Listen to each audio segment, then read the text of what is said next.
and welcome to the 190th paddling pool, also known as the Golden Paddling Pool, a really special one indeed. I am one of your commentators here, joined by Asect, as we are going into the first match here, Unlucky versus Overtime, starting off on a more infamous Flat Zones map being Undertow Spillway. How are you feeling about this set? Ooh, Undertow Spillway is definitely a very strange zones map here. The other two zones maps are fairly standard, so this is kind of just a wild card thrown in here, I guess. The zones are extremely small, so you really have to push way ahead of the zones if you want any semblance of control. This starting out here, we are seeing some of the comps, of course, having E-leaders on both sides, alongside juniors on both sides too, as one team is preferring to have a machine and gallon, the other one is preferring for more squeeze or splash.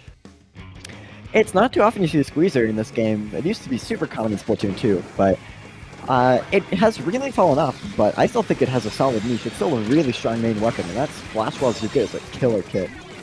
It's just a much different playstyle from Splatoon 2. Yeah, I guess also because shot does seem like the more better option if you want to try Zuka going out. But as we were saying that, Overtime is trying to make sure they can get the zone here. As Big Bubble on one of them manages to get the zone, is trying to make it back.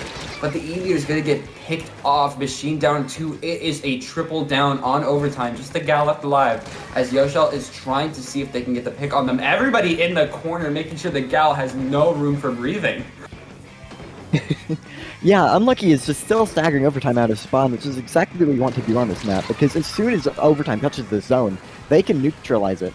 Just because of how small it is, if there's like a drop of paint, a single splat bomb thrown onto the zone, it'll completely neutralize. Then you have to go back and paint it, and it pauses your timer.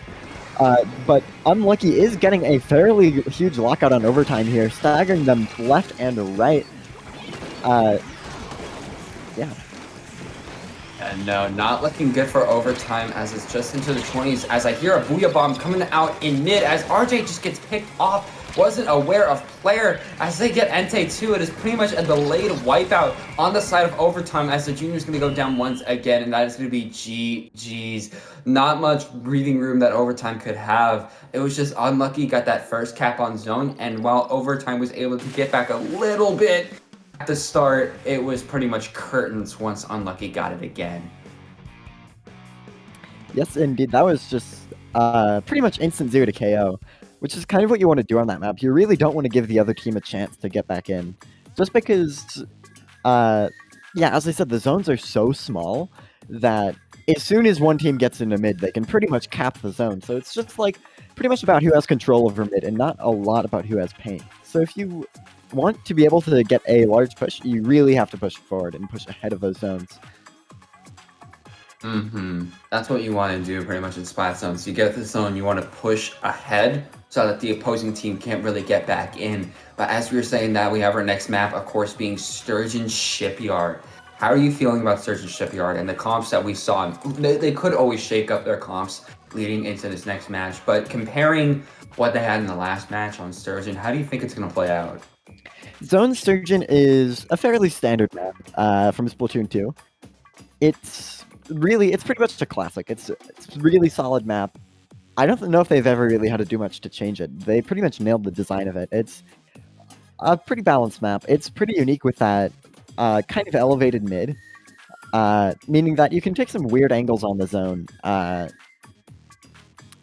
So yeah, but headed into these two comps, I think we might see two leaders again, just because standing on that snipe, you can have a lot of control. And that swinging thing, this isn't something a lot of players realize, but when you start playing backline, you really notice it. The swinging thing at the top has a purpose.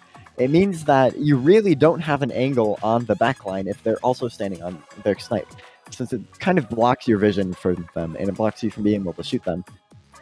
Which is fairly interesting, and something I didn't really notice until I started playing backline.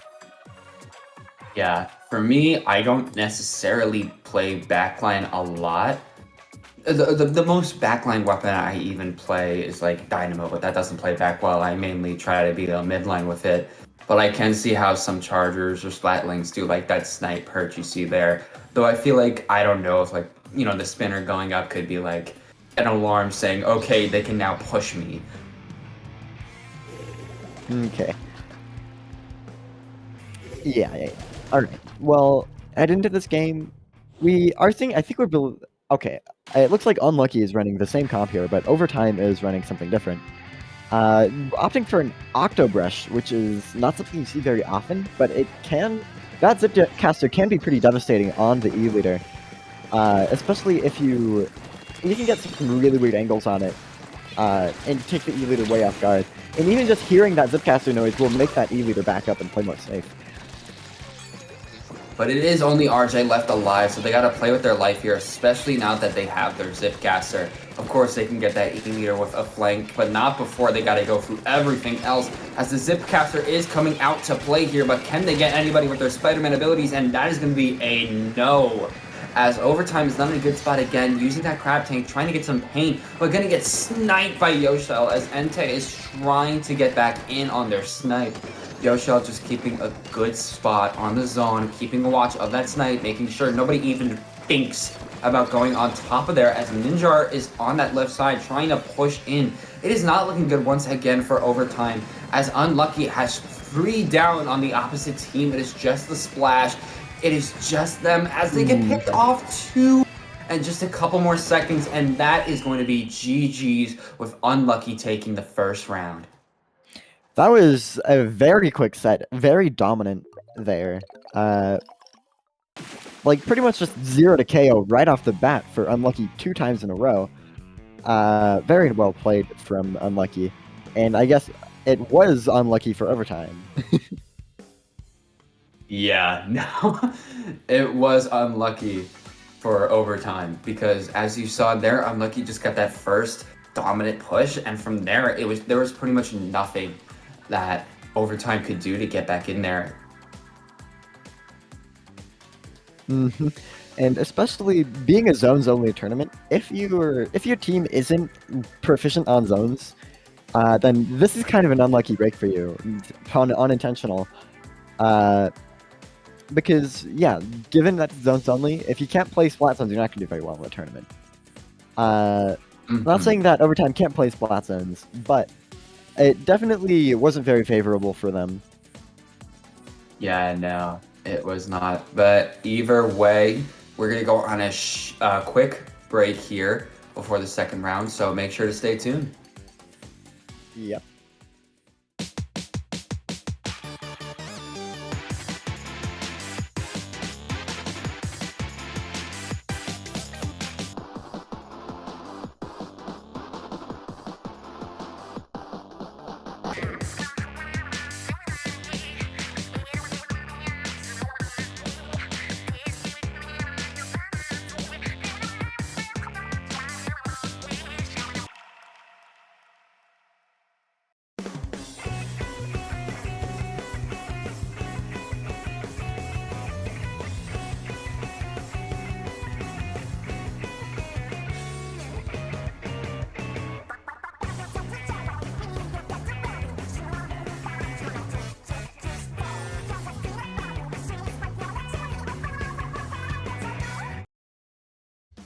Splatoon Stronghold, a stronghold for competitive Splatoon, providing resources to long-timers and newcomers alike. If you're new to the competitive scene or still figuring out how to join, we have a getting started guide and plenty of other resources to help you in your journey. If you are a seasoned veteran, we still have plenty to offer. You can find and join tournaments as well as participate in our Captain Forum and find free agents and teams. Our mission is to make competitive Splatoon easily accessible to everyone. So what are you waiting for? Join the Splatoon Stronghold today!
Yo, yo, yo, welcome back to Golden Paddling Pool 190. Playing zones only with Penguin versus Toons for the ultimate golden Sendu Ink badge. I'm Asek here with NM, and we're heading back into the next set. Yeah, no, we're heading back into the next set here. The first team being Penguin, which has shown with a bunch of Paddling Pool and Triton Cup tournaments being a very, very prominent figure. So I'm very curious to see what they're going to be doing here. And on top of that, we have Toons to another good team going up on Splat Zone's Mako Mart, something that we have seen in Splatoon 2, but has been pretty good, I'd say, in Splatoon 3 also. Oh yeah, the Zone's Mako is just iconic. Mako Mart in general is such an iconic map from Splatoon 2. They really nailed the design of it. It did really well. And okay, I just got word that there has been a comm error, so we're gonna be waiting a little bit longer, but no worries. How do you think it's gonna play out based on just like weapons we've seen in the past and maybe some other ones too? I'm not sure what either of these teams have ran. I don't know if I've seen either of these teams before. But Zone's Mako is a pretty even map for all kinds of weapons, really. Like, it doesn't really feel like it's too dominant for really anything. Like, you can play a leader there, you can play backless, you can play a super short range quad frontline comp, you could play like a midline heavy comp. Everything pretty much works on this map, which is one of the reasons why it's just so iconic and so good, because everyone likes it since nobody's comp is really bad on that map. Where if you take something like, I don't know, like a good example is New Albacore Hotel from Splatoon 2, where it was just a super long-range map and short weapons didn't really work there. No one really liked that map. It was pretty good, but it wasn't really anyone's favorite, just because a lot of people had to have specific weapons in their pocket for that map specifically. So having neutral map design like Mako Mart is really good, where really every single weapon has a place it can thrive. And I feel like a lot of the best maps in the game are like that. I definitely have to agree with that. I wouldn't be surprised if we see two of the more dominant weapons we have seen in tournaments lately, of course, being the Machine and the Splash. We did see him in the first round, so I wouldn't be surprised if we see him here. I know IPS or IPS is going to be playing in here too, so I wouldn't be surprised if we saw Junior coming out from them. Yeah, Junior is pretty good on zones, especially given that it actually has a niche outside of something like Zap now. With the different special, I think it's in a really nice place. I really like how there's multiple support specials, so every single support weapon isn't kind of standing on top of each other, which is why Zap was so dominant in Splatoon 2, since it was just the best support weapon. It had the best kit with armor. Yeah, no, but Anyways. going into the set here, what do we got? We have a Machine and a Splash on either team, with actually IPS going for a Flingza and alongside a shot coming out from Warlock. And on the other side, we have the Junior and a Gal, as we see the zone already going in Toon's favor. But the Machine is going to go down here as Warlock is pushing up halfway to the Trizuka. 2 down on the side of Toons. It is already going hectic as Warlock dies to a Splat Bomb, as the Junior is going to jump back as Sierra is trying to make their way back in, as Lila is trying to get something here. They're pushing in at the big bubbler right near the zone, which is going to be pretty safe for them to paint. But it's going to be 2 down once again on Toons. And Warlock is going blank, getting the pick on the Machine, getting Sierra. Ooh, no remorse as the shot is setting up camp on their right side, trying to pick off Noodle here. Almost at their Trizuka too, but those burst bombs are going to really weaken them here. But the Trizuka is coming out, but can they get any pick? I'm not sure here. 2 shots already down, and there goes the 3rd shot, but that did apply a lot of pressure. Same here thing with Noah, with that Splash, just applying as much pressure as they possibly can. Yeah, this is so far been a very dominant game for Penguin. Toons really just needs to find a way back in right now, but they don't have much time to do it. With only about 5 seconds left to neutralize the zone, they're going to be pretty much just forced to full rush it, but the Booyah Bomb comes out and picks them, and that is going to be game 1 for Penguin. Now, as you saw, Penguin just had, they weren't scared. They weren't scared to do anything. They were just like, all right, I'm just going to push directly into your left and leave no remorse for anybody. Just rush in, paint. If I need to back out, I will, but I will be as aggressive as I possibly can. And that's what pretty much got them that constant aggression. And now going on a map like Eeltail, I feel like that's going to be felt even more. Yeah, definitely. I feel like Penguin was really dominant in that game, but that might have just been unlucky for Toons. I would not be surprised if they could take game 2 and tie up the set here. But we're just going to have to see what happens, because that was a very dominant game for Penguin. So this could just be a one-sided set, or Toons could surprise us and come back with the reverse sweep. It is best of 3, so it's not super out of the question. And no, that could be what happens here, but the only thing we can do is wait and see. Of course, Splatzone's Eeltail being pretty infamous, as I always say, being a dumpster truck just putting all their garbage on the zone. So pinning that zone, you're just going to have to be pretty aware of just objects on the zone and just making sure you're not painting over stuff. It's very easy to mess up on this zone. Oh yeah, the zone is absolutely massive. One of the biggest splat zones in the game's history. I would not be surprised if they split the zone in half in a later patch. But for now, this is like a just massive splat zone. So you really have to get that paint on the zone, and you can kind of just, once you have control of the zone, if you just hold paint on it, it's very easy to keep it in your favor or neutral. It's kind of the opposite thing from the Undertow Spillway, where you can kind of stick around near the zone without really too much worry. Because if they do push onto the zone, they really have to push you off of the zone before they can take control of it. But we are going to be seeing flings are coming out from both sides. Nearly a mirror comp, just subbing out the 52 for a splatter shot. So we're going to have to see how those differences kind of compound. The team with the 52 gal isn't really going to have quite as much paint, but they are going to have just a bit more staying power on that zone, which is going to be very useful for how just big it is.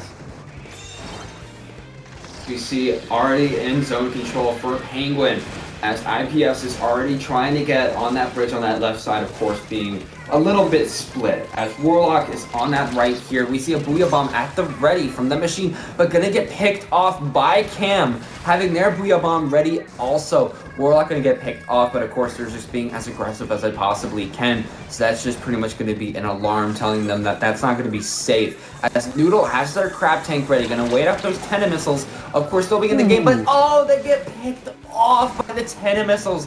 It was not enough. Pretty sure their teammate was right behind them. So they got picked off by their 10 missiles too, as Warlock is trying to stay alive here. Booyah Bomb coming out from the machine on Toons as they got it in neutral. Can they get back in the zone and paint it? Noodle on that right side trying to get in. Noah trying to stay safe, trying to just burst bomb that machine. As oh my god, Noah is going in the front lines but gets picked off by that crab, but it was a good distraction for Cam to come in and pick them off. 2 down on the side of Penguin, but it's 3 down for Toons, as it's just Sierra with the 10 missiles. They have to stay alive here, but that's not going to be the case, as that is going to be GG's. Penguin taking the second round. Again, showing the amount of dominance they had. It was literally curtains. Yeah. There we saw pretty much just another 0 to 100, like the 4th one in this tournament, and there's only been 4 games we've seen. So yeah, that was a very dominant set. Penguin just really managed to lock, they just managed to lock them out of the zone here. Toons just really couldn't get back in, and even though, like Penguin did end up just staying pretty much in the zone and painting it, and even though Toons managed to get into the zone, they couldn't paint over it and they couldn't push through it, which is kind of why such a big zone is kind of so weird. Just because, yeah, you can kind of just stay in mid, and they can't really do anything about it. If you are just in mid and painting over the zone, if you outpaint them, then you'll kind of just be able to have the zone. Definitely worth being said. But as we are talking here, we're going to go on a short break. Actually, we're going to try to talk a little bit if we can, because the next set is going to come pretty easy. But yeah, that's definitely what I felt there. Something that I also noticed is that just the Flingza being able to just paint as much for Tenno missiles. Tenno missiles are still very prominent in this game. Of course, Oh, not yeah. as Splatoon 2 because of the weapon options we have here. Of course, the free weapon options you have is like, Reflux. Reflux can't really fight all that well. And Gootuber, while it does have a bomb, it does have that location tool, it is not as powerful as Flingza is right now because it is the best of both worlds. But of course, the Flingza will definitely be outclassed if we get a certain weapon archetype with Tenno missiles, which, seeing all the repeats we've seen so far coming into the chill season, that makes me really, really, really scared. Yeah, we all know what'll happen if Splatterstack gets 10 missiles. If Tentatech gets Splat Bomb and missiles, the game is over. Unless they nerf missiles into the ground, we will see teams running double missile if that happens. And if that is the case, then say goodbye to Splatoon 3. We're going back to Splatoon 2 with double missiles. At least there is no armor. But I'm really hoping for a missiles rework, if not just flat out nerf to the ground in the next season. I wouldn't be surprised if Nintendo nerfs missiles really hard. I think they added missiles. They started planning to add missiles into Splatoon 3 before the quad shooter meta in Splatoon 2 really emerged, and before people really realized just how bad 10 missiles are to fight. And I do believe that if they just nerf missiles, probably give them line of sight or something, like, I think the best way they could nerf missiles has already been done in the form of Killer Whale. Just make it so it doesn't give you information. You need information to use them.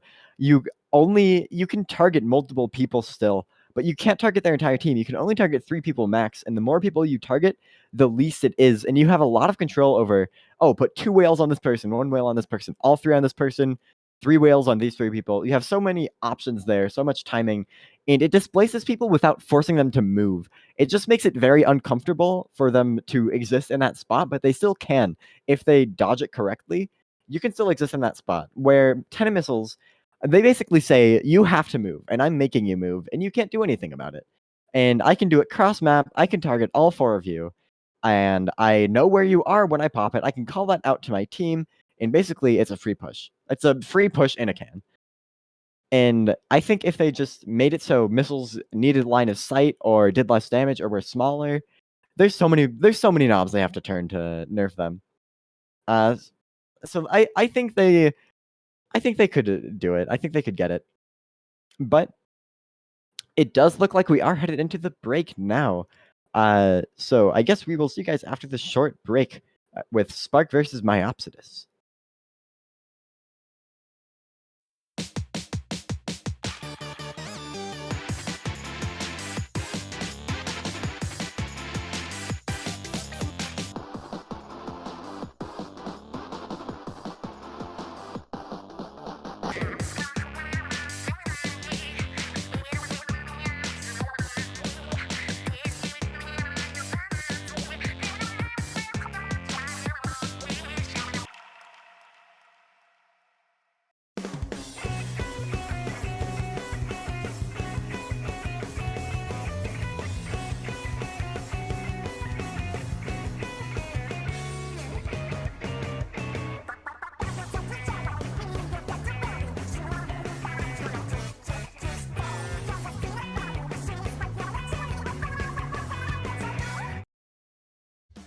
Splatoon Stronghold, a stronghold for competitive Splatoon, providing resources to long-timers and newcomers alike. If you're new to the competitive scene or still figuring out how to join, we have a getting started guide and plenty of other resources to help you in your journey. If you are a seasoned veteran, we still have plenty to offer. You can find and join tournaments as well as participate in our Captain Forum and find free agents and teams. Our mission is to make competitive Splatoon easily accessible to everyone. So what are you waiting for? Join the Splatoon Stronghold today!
Hello, everybody. Welcome back once again to the Golden Paddling Pool 190. Of course, I am NM here once again today looking at Spark versus Myopsidus as we start off here on Wahoo. Of course, I am once again joined by Asec as we are going in here. How do you think this is going to play out? No, okay, I don't even get to ask that as we are going into the comps here. Double Machine Junior flings that, and on Myopsidus, we have a 96 gal and a knot coming out. 96 gallon knot is not a combination you see very often. Both of them are fairly off-meta weapons, but I can really see them working well together. They both have very similar range, and 96's high damage is going to combo with knot very well. Especially with its paint, but not if the knot goes down right off the bat on Myopsidus' side. We have the Junior in the zone here, trying to force it with a big bubbler, tanking those missiles, getting the kill with the splat bomb. The other machine goes down as well. Inkback goes out on zone, and this is going to be a zone flip for Myopsidus. Very well played right off the bat. Pretty intense opening for both teams. Yeah, no, pretty good for them as Tort is on the left side trying to get some pressure with the knot, but instead opting to go over to Plat, but nope, towards the left side, they're doing a dupe on us as a Booyah Bomb is on the zone. 10 missiles are coming out. This is the special push coming out from Spark. As two are down, they have a big bubble ready. They're putting it near their Plat so that they can easily get into the zone here. As Goggy is on the left side, with their Inkvac, shooting it but not getting any picks, but it's still 2 down on Spark. The opposite is getting the zone back once again as Express has to try to find a way in. Going on that left side, gonna use their Booyah Bomb relatively soon if I have to guess. Using it right here, trying to get on the zone, almost penalty gone for the side of Myopsidus, but not before Spark is able to come in and paint it. Yeah, pretty much in this game we're seeing special pushes coming left and right, with both teams kind of just building up special and pushing back in, and both of them doing so very quickly. That is kind of what you want to see in zones, and it is a very good strat on zones, but we're seeing an Inkvac popping here with no one really to capitalize off of it. Not sure if that was the play. We see the Inkvac shot come out, but not really do anything. I don't know if that was the right vac, and Myopsidus is now 2 down with just the knot and 96 left to fight this. The 96 goes down, and the knot is being pressured by that Fizzy Bomb, opting to back out. This is not incredible for Myopsidus here. They do not have a lot of time to get back in here, with Spark locking them out pretty effectively here. Really, the Ink Storm is their only hope of pushing back in, since it's all that they really have. With the Nautilus coming on the zone, last-ditch effort to try and get this frag out. Paint is going out on the zone, but it hasn't gotten neutralized yet. Frags are going out on the zone, but it's not going to be enough, and that is going to be game 1 going to Spark. Yeah, Tort might have focused a little bit on those picks there, mainly just the pick that was on that right side. Maybe it would have been better to maybe ignore it, try to get the pick on Johnny that was in the zone, and just try to paint that. But either way, that is the first game going over to Spark as we move on. The triple dab coming out from that side as we are going on a pretty infamous map. Of course, mainly because of what weapons really just shine here, being mincemeat. Ooh, mincemeat zones. Arguably one of the stankiest map modes in the entire game. E-Leader or similar backlines can stand on that snipe pretty much uncontested and control a whole lot of the zone. So dealing with that is going to be very tricky, especially given the fact that the zone can be contested pretty easily as well. It is going to flip back and forth quite a lot. This is going to be a fairly interesting game though, since pretty much in this tournament, we've only seen dominant 0 to KOs here. We haven't seen a whole lot of back and forth. I think every single game we've streamed has ended in a KO.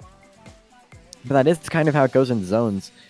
It's really, when the enemy team is control of the zone, it's a race against the clock. And if you make one mistake, that can cost you a huge amount of points. And if you keep going down and if you keep staggering, it only takes a couple of bad deaths to completely lose a game. Yeah, of course, mincemeat having those backline options is going to be very brutal, especially something like E-Leader if either team wants to pull that thing out. I don't like fighting E-Leader, but that's for different reasons than just E-Leader nonsense. It's for Respawn Punisher. My weapons just don't like going up against that ability. But we are going here, of course, this being the match point for this set. Coming out, we're going to see Double Machine flings it Junior once again. And on the other side, pretty much same comp, if I'm not mistaken. Though I think they did swap something out for a machine. Yeah, I think they swapped that Junior for Machine. I can't quite remember. But we are seeing double Machine Flames on the other side. And it's really surprising, not a backline to be seen on the extremely backline dominant map. So this game is going to be definitely more standard and less backline dominant here, since there is no backline to be found unless you count Flings the Roller, which some do count as a backline, just given how much it stays back and farms for missiles. But we are seeing lots of specials coming out from Spark, trying to lock Myopsidus out here. Seeing kind of a repeat of the last game, already down to 60 and still getting Myopsidus down.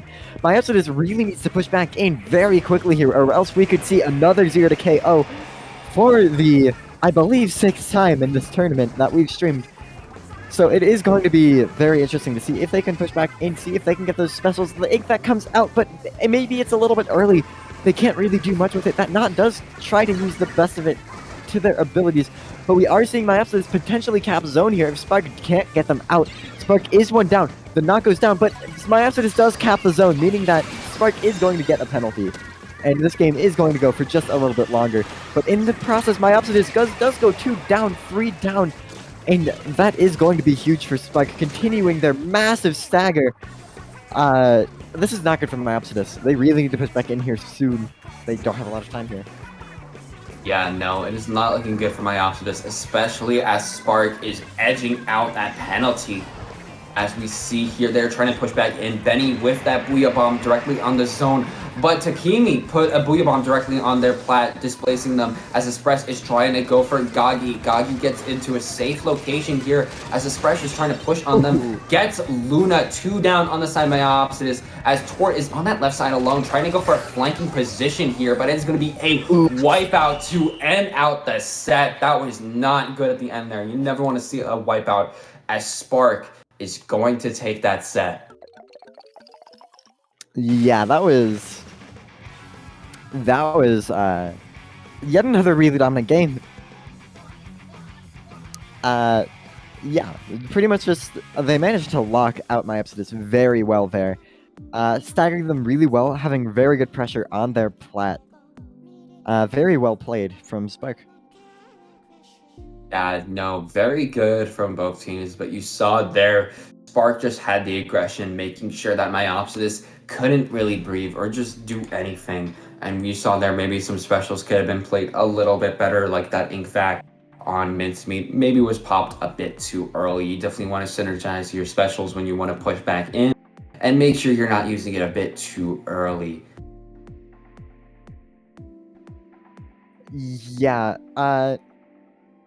special timing is very important on zones, and timing in general is really important. If you go in just a little bit too early, then you could get picked off and lead your team to getting 1 down, staggering, potentially for a wipe, which is very bad on zones.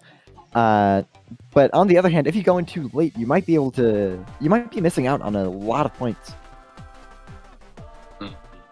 There's always that possibility, and factoring out those different possibilities and happenings is what you want to do in order to play effectively in this game. You want to know through your outcomes which one is the one you definitely want to go for.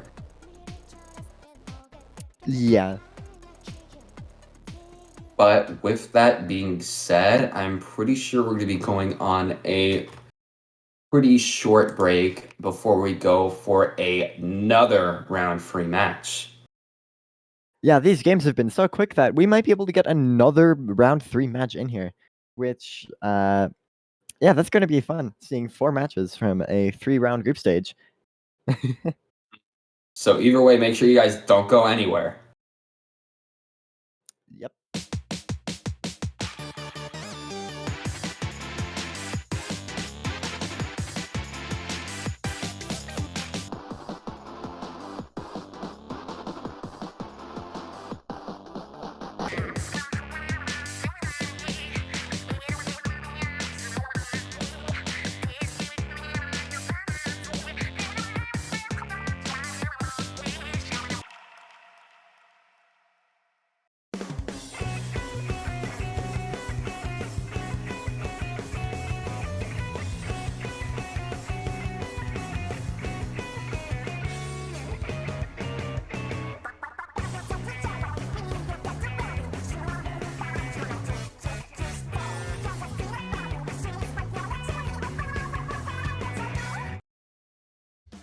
Splatoon Stronghold, a stronghold for competitive Splatoon, providing resources to long-timers and newcomers alike.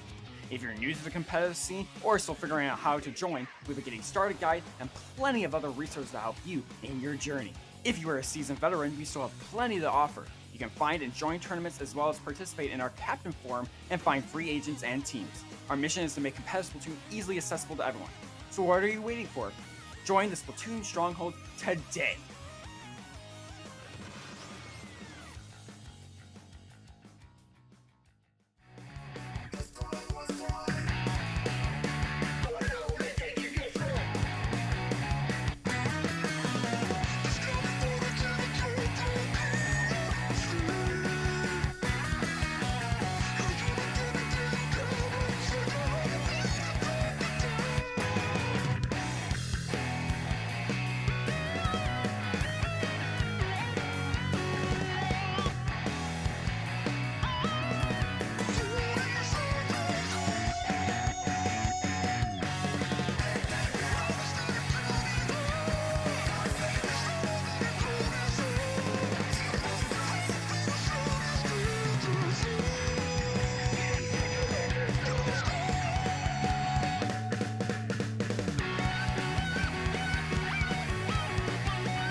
Hello, everybody. Welcome back once again to the Golden Paddling Pool, a truly special one indeed. Another round free, as the first one went pretty quick, so why not do another one? Going up with Fishsticks against Uprising. Of course, no new maps here, because again, this still is round 3, so we're going back on the Wahoo Mincemeat Museum sort of shtick. Of course, I am once again joined by Asect as we are starting off on Wahoo. We see that first match, the big bubbler from the junior and, 10 missiles, Booyah Bomb, they were really good coming out from Spark. Do you think we're going to see a replication of that from either of the teams?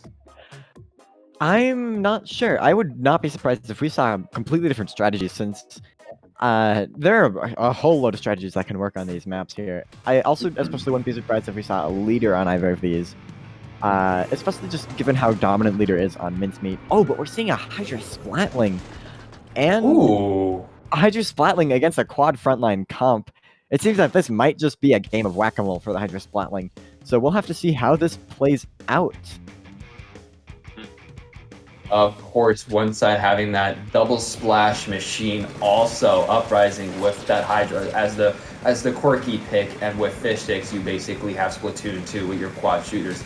Of course, all those shooters having some sort of meta viability in Splatoon 2, but they have a lot in 3 too. As we see here, one of the splashes is just throwing as many burst bombs as they possibly can into the zone, trying to see what they can do here. I hear a Booyah Bomb coming out from that Hydra. I didn't notice until right now, but Uprising does have a double Booyah Bomb, double Crab Tank comp, with the Hydra going to be their backline pick here. As we see one of the Crab Tanks coming out, free down on the side of Uprising. It is just Oreo, but no more Oreos for you, as they are picked off. And Fishsticks has the ground in order to push up here on Uprising, as Yaru here with the Gal is trying to play a bit more back, trying to make sure that they stay safe, as Liddy is just with their Hydra, just trying to make as much pressure as possible. All of them pretty much on that left side, but seeing the Booyah Bomb, seeing Crab Tank come out, this is their special push coming out here. Another Booyah Bomb coming out. Does this paint the zone? Yes, it does, giving Fishsticks a little bit of a penalty, but not before one of them pulls out the Crab Tank. Yeah, here we're seeing Crab Tank fighting Crab Tank, which is always pretty funny. But the 52 gal from Fishsticks does manage to get behind the Crab Tank and take them out, which is going to be very good for Fishsticks, especially given how they're already on the lead and Uprising is already short on time. Getting that Crab Tank taken out, having no other Crab Tank to push back in, is going to be pretty rough. But given how they have 2 splashes, they are going to have 2 of the Crab Tanks at their disposal. So we are going to see another special push with the Crab Tank coming out. The big bubbler on top of the Crab Tank, locking them in there. That's ridiculous. I've never seen that combination happen before. But Fishsticks has gone 2 down. Uprising is pushing through the zone, and they are going to be in a fairly good position. Uprising really wants to be in control of the zone here. With that Hydra Splatling, they're going to be able to lock out Fishsticks very effectively. Since Fishsticks does not have anything to do against that Hydra, only thing that they could really do to contest it is pop a Crab Tank. And even then, it isn't going to be incredibly effective. We have a machine... we have a Booyah coming out from the machine, I believe, on the side of Uprising. And here comes the double Crab Tank, absolutely just shredding that Booyah Bomb. But not before Uprising gets that lead. Another Crab Tank goes down. Uprising is 2 down. It's just the Hydra and the Splash left to defend here. The zone does flip. But are they going to be able to defend the zone and prevent them from pushing through it? Or will they get pushed back or even picked? I don't know. The Hydra does seem like they are dominating the zone here and that they can hold this.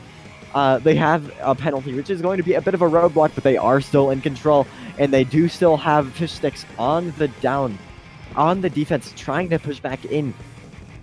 This isn't looking good for them. They only have about 20 seconds left before a KO happens. So they really can't afford to die here. They really have to push in as soon as they can. They're going to have to play a little bit right here. As we see, the penalty is down for Uprising, and one of the Crab Tanks is over. Nami just trying to stay safe here, putting some burst bombs down. They might be able to paint a zone here, which they do, giving a insane penalty for Uprising. Picking off Getway there. It is a 2v2. Splashes versus Gal versus... one of the splashes actually going down on the side of Uprising. It is just the Hydra there, as they have to make sure they don't get picked off here.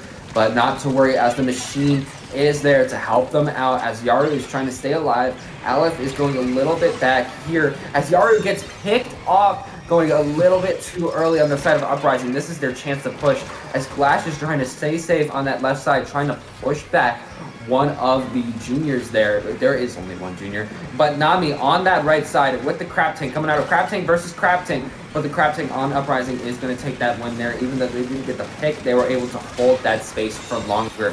As Liddy goes down to one of the Crab Tanks coming out from the side of Fishsticks. they still have the zone here as they are just making sure that they can keep contest and make sure that it is still theirs. As Getway, their crab tank is done, and it's not looking good for them. Gets picked off relatively easily, 2 down, as Aleph is just trying to stay safe. It is just one more splash left on the map. But can they be able to stay safe here, or is Nami gonna pick them off with that oppressive crab tank? Crab tank also coming out on the side of Uprising. It is just a crab tank fest as Fishsticks does take back the lead, but it is 2 left. The crab tank gonna come out from Getway, but it's not gonna be enough as Fishsticks takes the first game. Oh, that was a lot of crabs happening there. That was really fun to watch. Crab Tank, you can complain about Crab Tank meta, but it is a very fun special to watch, a very fun special to play. I'd take that over Tentamissile meta any day. For real, but I guess with that, we should talk a little bit about the crab tank, especially seeing 4 splashes in that match, all of course with crab tanks. It is a very popular weapon right now. I feel like crab tank, what it works best for is just displacement. It can be aggressive, it can get picks on backlines as you saw the Hydra go down there, but it also works really well with displacing because if you see that thing, you do not want to push it. You don't. You want it. The best thing you can do is hit it from up top with like a sniper or something, or go flanking maneuver, though that is still pretty challenging to do on the maps we have. Yeah, one of the biggest strengths of Crab Tank is you basically have a backline in your pocket. And given how backlines can be so dominant right now, it basically allows you to run double backline in some of your team fights for defense without actually sacrificing any aggression on offense. Because you still have that main weapon to fight with. And the Crab Tank still can make aggressive plays. But having that really oppressive double backline presence on your defense can be really good. Especially given how it is really just a Hydra and an Explo tied together.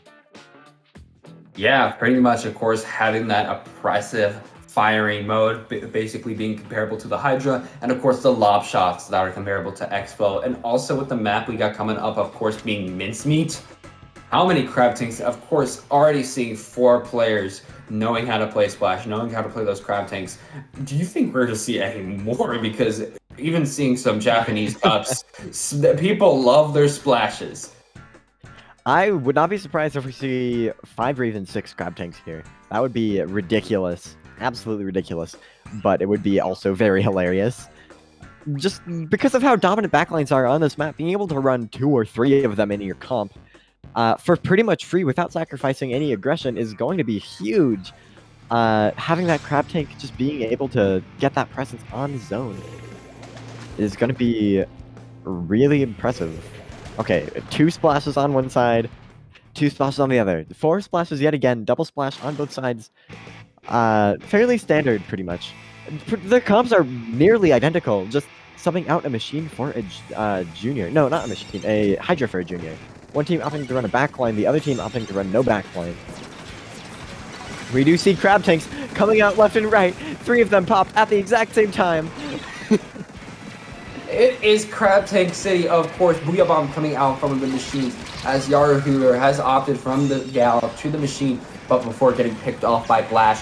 Glash getting that Booyah Bomb on one of the splashes, putting them in a corner as their teammate is easily able to pick them off, as Oreo did not see one of the members of Fishstick in that corner, as Yaru was just trying to stay alive with their splash there.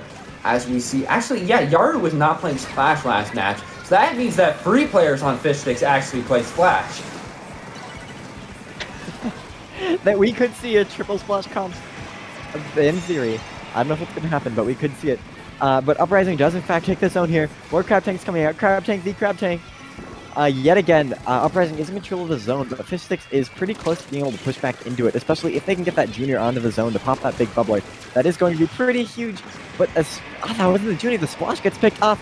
The junior pops the big bubbler on the zone, which is going to allow them maybe some paint, but no. Fishsticks goes 2 down. This is not looking good for them. They have about 10 seconds to push back into the zone.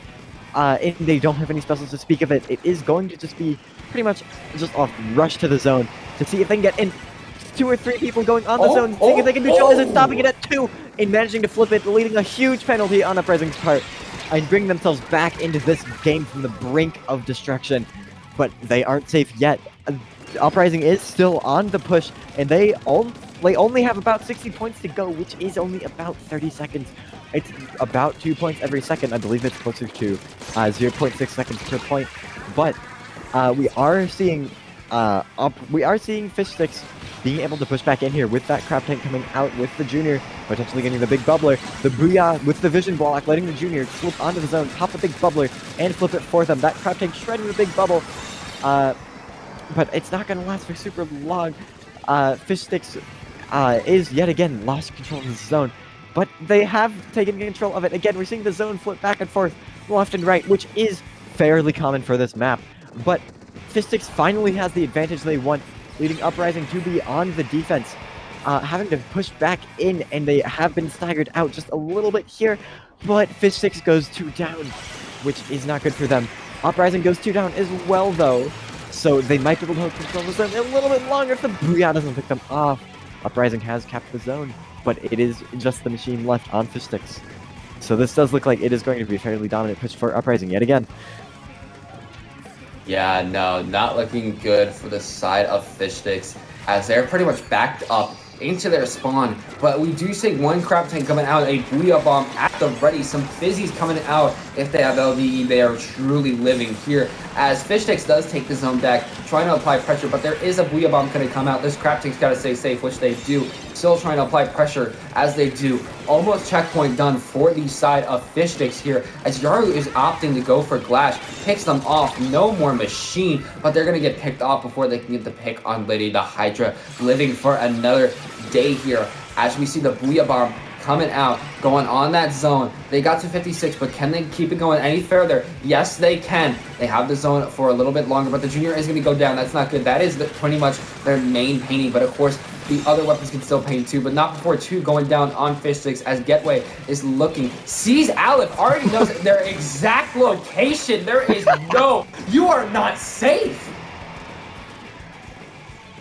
Yeah, we could see them sharking there, and that burst bomb really just lit them up there, right into the view of the enemy team. But this does look like Fishsticks is going to manage to push back on the zone here, cap the zone, just buy themselves a little bit more precious time, with the machine moving up onto the grates, the junior staying in their big bubble, when Splash is just staying in that, as well as a safe haven from all of the chaos of the just tiny space that they have between Plat and the zone. But the zone does flip here. Booyah bomb coming out from the machine. Hydra goes down. That's a huge pick for Fishsticks. Exactly what they want to see here. We're going to have to see this machine get another pick, but no, they get picked off. But Fishsticks can potentially push back into zone here. With that Hydra being gone, they have a little bit of room to move. But there isn't much time here. Crab Tank coming out, contesting the other Crab Tank. The other crab tank gets shredded. There's only 2 seconds left for Fishsticks to push back into the zone, and they can't quite cap it. That is going to be 1-1, even on Fishsticks and Uprising. The first one we've seen in this tournament. Yeah, no, this is the first set we've seen here that hasn't gone a complete sweep. So either team, because this is a best of 3, either team has the chance to take the gold here, but which one is it going to be? That is all going to be decided on Museum del Foncino, and of course, crab tanks are going to really love this map. Oh yeah, we've just been seeing crab tank maps left and right here. And that is part of the reason why Crab Tank is so dominant. The more maps that are added into this game, the less dominant it's going to be in general. A lot of the maps favor long range very heavily, and having that ability to just pocket a long range weapon in your comp is very, very powerful, especially when you can basically run 2 of them at once, as I've said before. So we could see the fabled 6 Crab Tank game on this map if they really want crabs. We could realistically see that here. Of course, I'm always interested to see what they run, but of course, we have seen a very dominant throughout all the matches that we've seen today. Machine and especially Splash, of course, being the 2 dominant weapons that they've been lately, especially that Splash. So I'm honestly curious to see, of course, in the next couple of days, you know, the finality of the Splash, because I'm not sure how it's going to be in the balance patch. Of course, Nintendo could just outright ignore the Splash, or maybe they give it like a little bit of bad stuff, but I could also see them like really cracking down on it. It's Nintendo. So your guess is as good as mine as to what they do, because they are just unpredictable. Yeah, the weirdest thing about the Splash meta is that it kind of came out of nowhere. Not a single patch was dropped, but it seems that people realized, hang on, this thing is actually busted, and started running 2 and 3 of them. It, like, came out of nowhere. It's really weird. It really did come out of nowhere. At the start, it was a good option, but definitely not seeing the amount of use and just popularity that we are seeing it now out of nowhere around maybe like 2 or 3 weeks ago. That's where this weapon started to truly shine.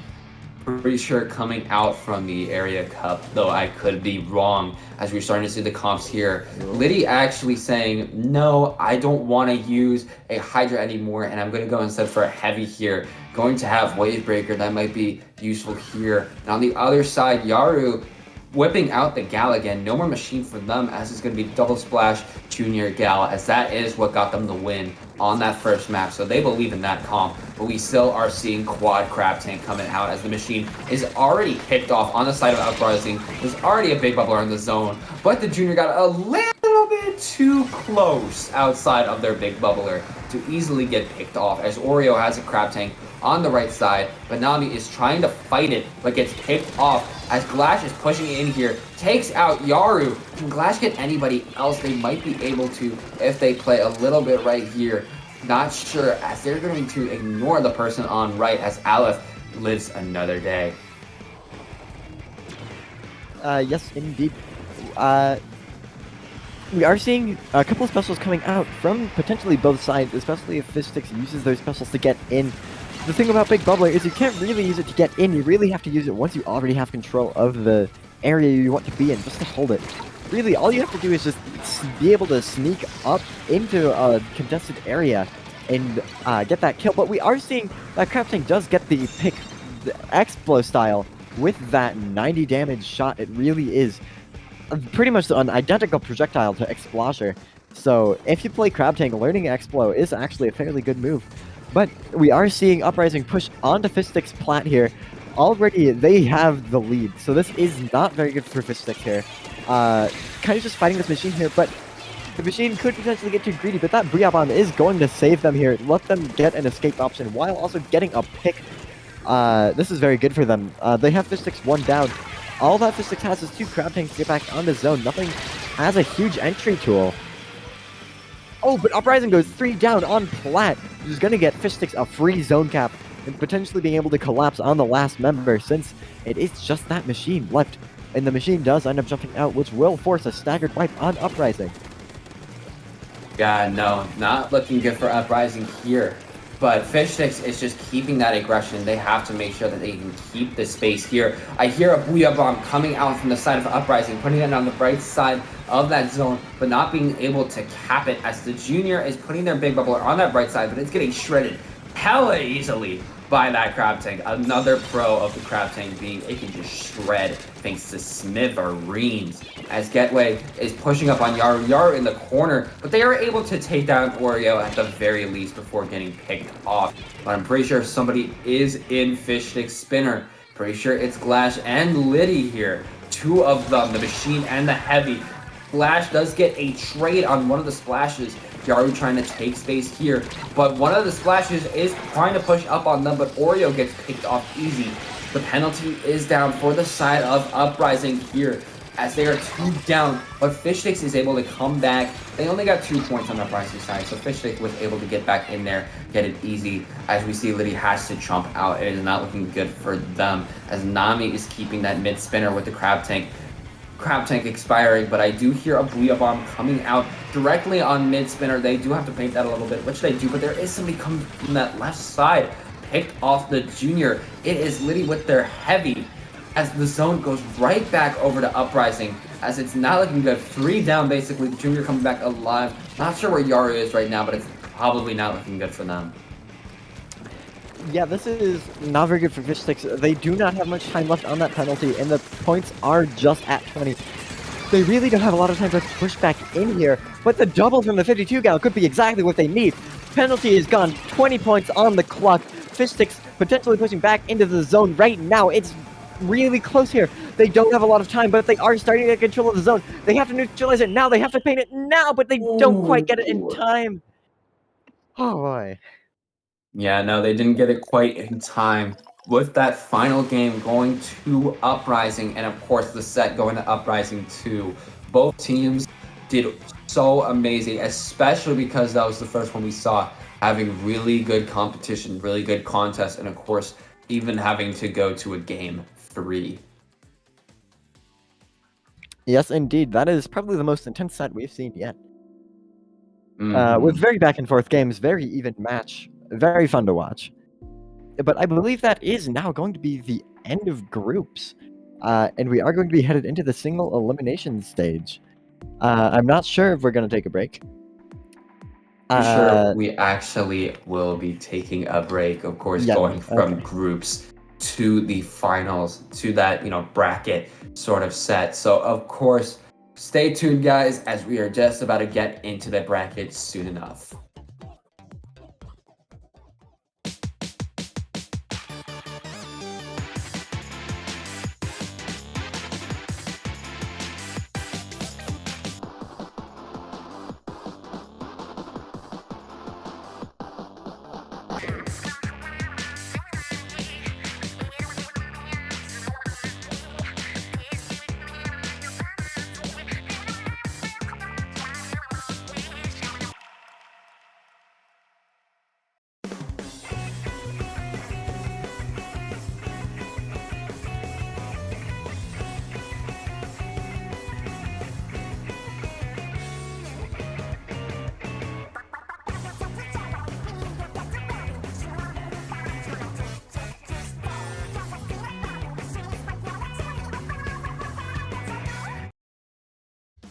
Splatoon Stronghold, a stronghold for competitive Splatoon, providing resources to long-timers and newcomers alike.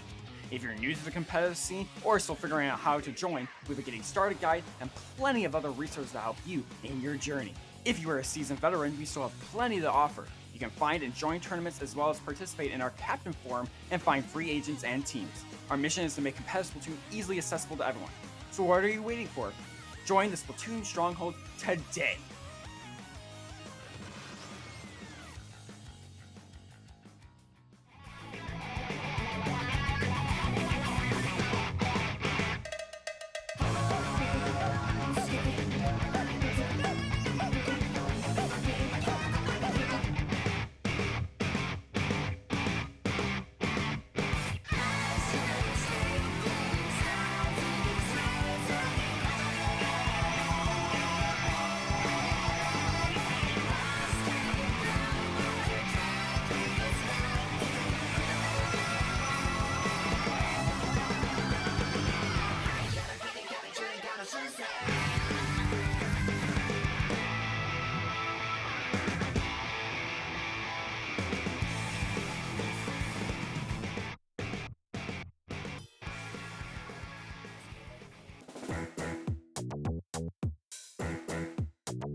Hello, everybody. Welcome back once again to Paddling Pool 190, the golden one. I am here once again, joined today by Asect as we're going into the first round of brackets. Starting off here with Zones on Inkblot Art Academy, a throwback from Splatoon, which is still as prominent, of course, having that tower in mid, but not as oppressive as some other maps.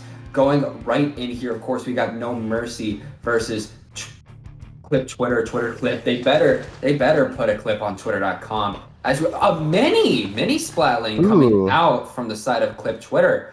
And on the other side, of course, we got Splat Charger, which you don't normally see nowadays, but you do see it here and there. Really nice to see. Interesting enough, it has quick respawn and haunt.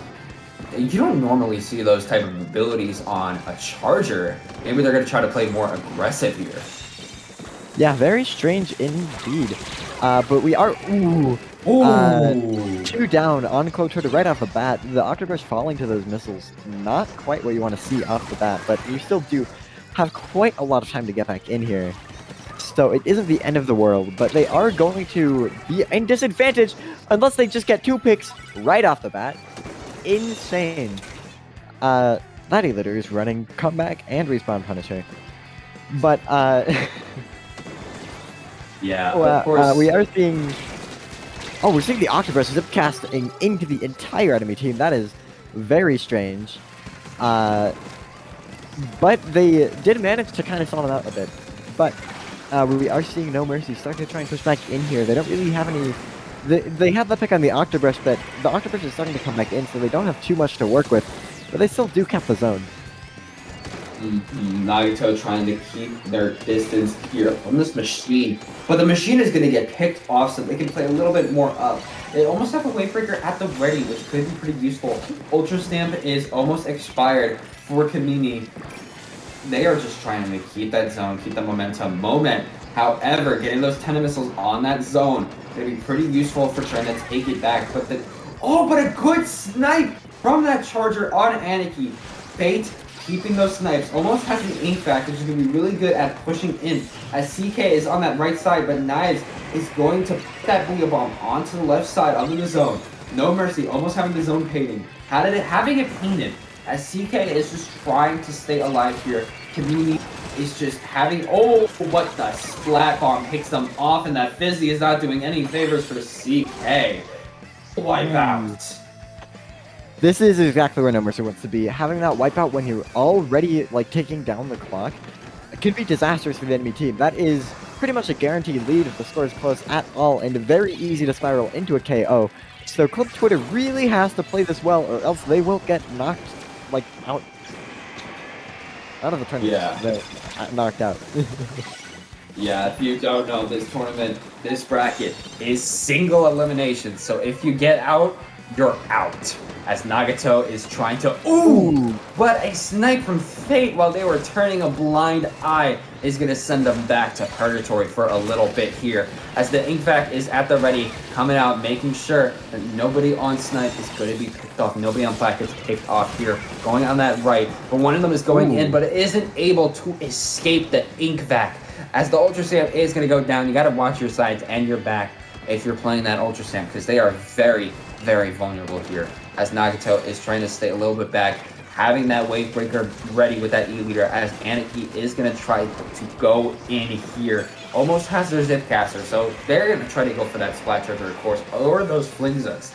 10 missiles is always something you don't want to have on the opposing team. So getting those down is going to be really good. As a trade coming out for a moment, but is that going to be enough? It is a 2v3. The Splash, only one left alive. They have to go in, but it is going to be a wipeout, and the first game is going to go towards No Mercy. That's a bit of a yikes moment there at the end. But still fairly well played by both teams. No Mercy wasn't able to find a way back in against... Clip Twitter wasn't able to find a way back in against No Mercy. Which was fairly unfortunate for them, but they still could take game 2.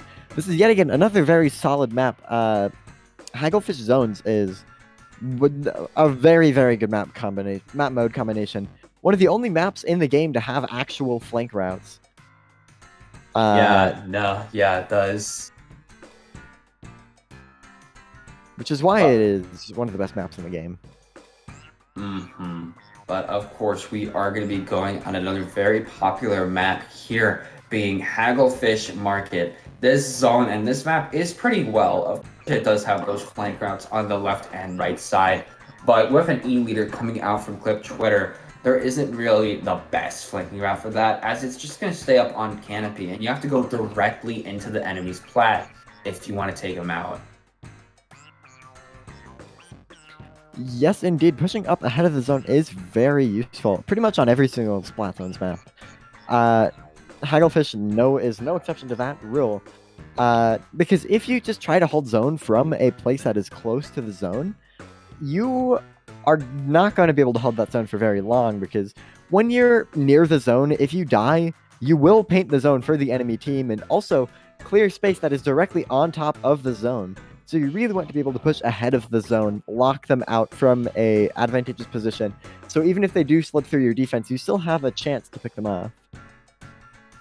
Yeah, no, you definitely always want to have a good chance to pick off the opposing team. But of course, we're gonna have to wait and see. Of course, we've seen some crab tanks come out, zip casters. We did see some ink vacs, but that's not really pertaining to my point here. The point is there are specials that you can take some off angles or just apply some really good pressure. So maybe that really back spot on canopy that's really hard to get to, maybe they'll be able to get to it, of course, with those specials, but that means they have to stay alive for those specials and be able to push off with them well.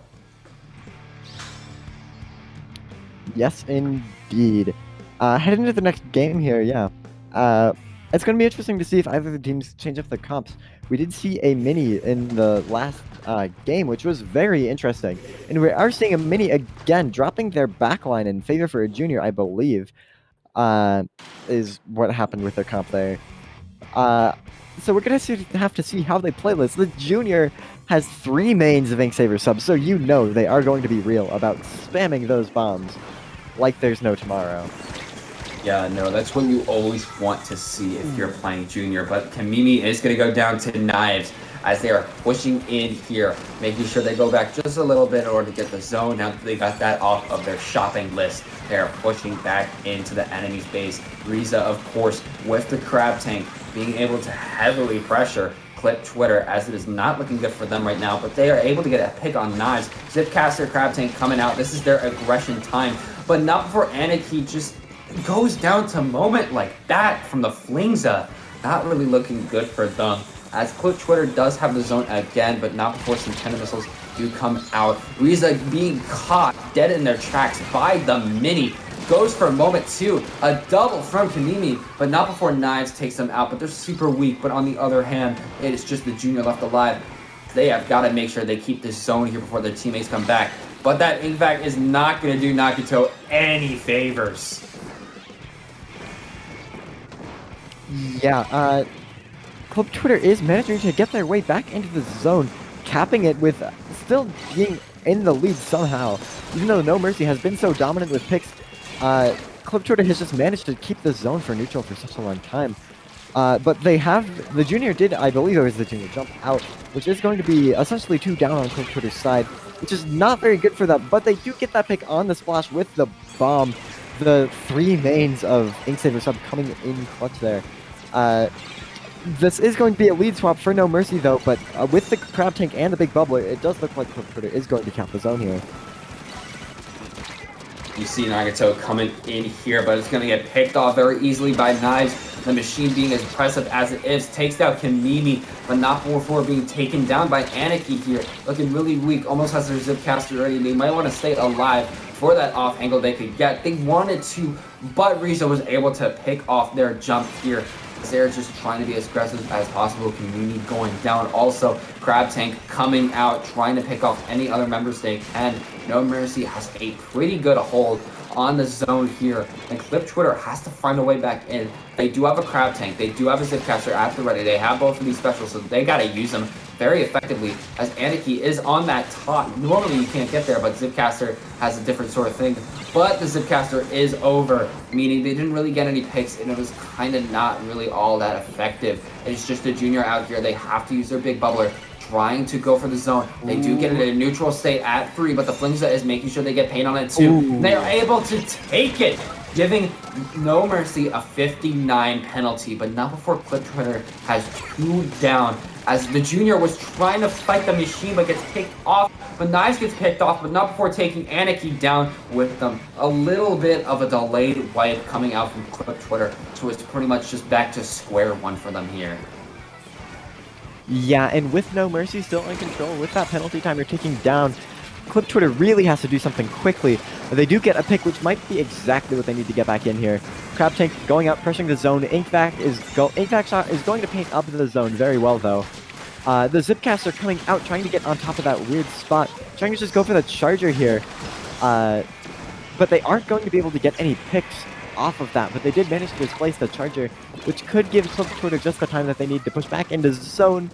But with them going one down, No Mercy is also one down though, so it is really anyone's game here. But they are slowly running out of time, going 2 down yet again. Just that Junior left to fight here, potentially getting the splash back in with the big bubbler. But it isn't looking good for them. They only have a couple seconds to push back in before they are out of the tournament. And that is going to be game. And that is going to be Clip Twitter's final clip. Yeah, it was really close. If they got there just a bit sooner, they might have been able to take back the zone at the very least. But that is not what happened there, as No Mercy pretty much had no mercy for them and takes the first round, moving on to the second round of this single elimination bracket. And I am sure that is exactly what they wanted to see there, because the next map that would have been up is Zones Mahi. Yeah, which is fairly dreaded by a decent amount of the community. Yeah, no, it is definitely not the most favorable option. But of course, we will be seeing that after a short break here. Yes, indeed.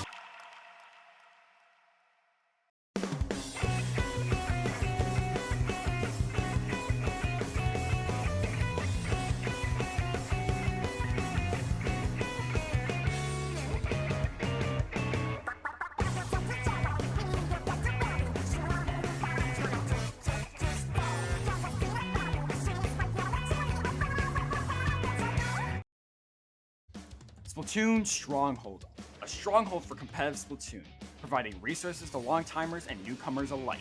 If you're new to the competitive scene or still figuring out how to join, we have a getting started guide and plenty of other resources to help you in your journey. If you are a seasoned veteran, we still have plenty to offer. You can find and join tournaments as well as participate in our Captain Forum and find free agents and teams. Our mission is to make competitive Splatoon easily accessible to everyone. So what are you waiting for? Join the Splatoon Stronghold today!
Welcome back to Paddling Pool 190, Golden Paddling Pool, single elimination zones only.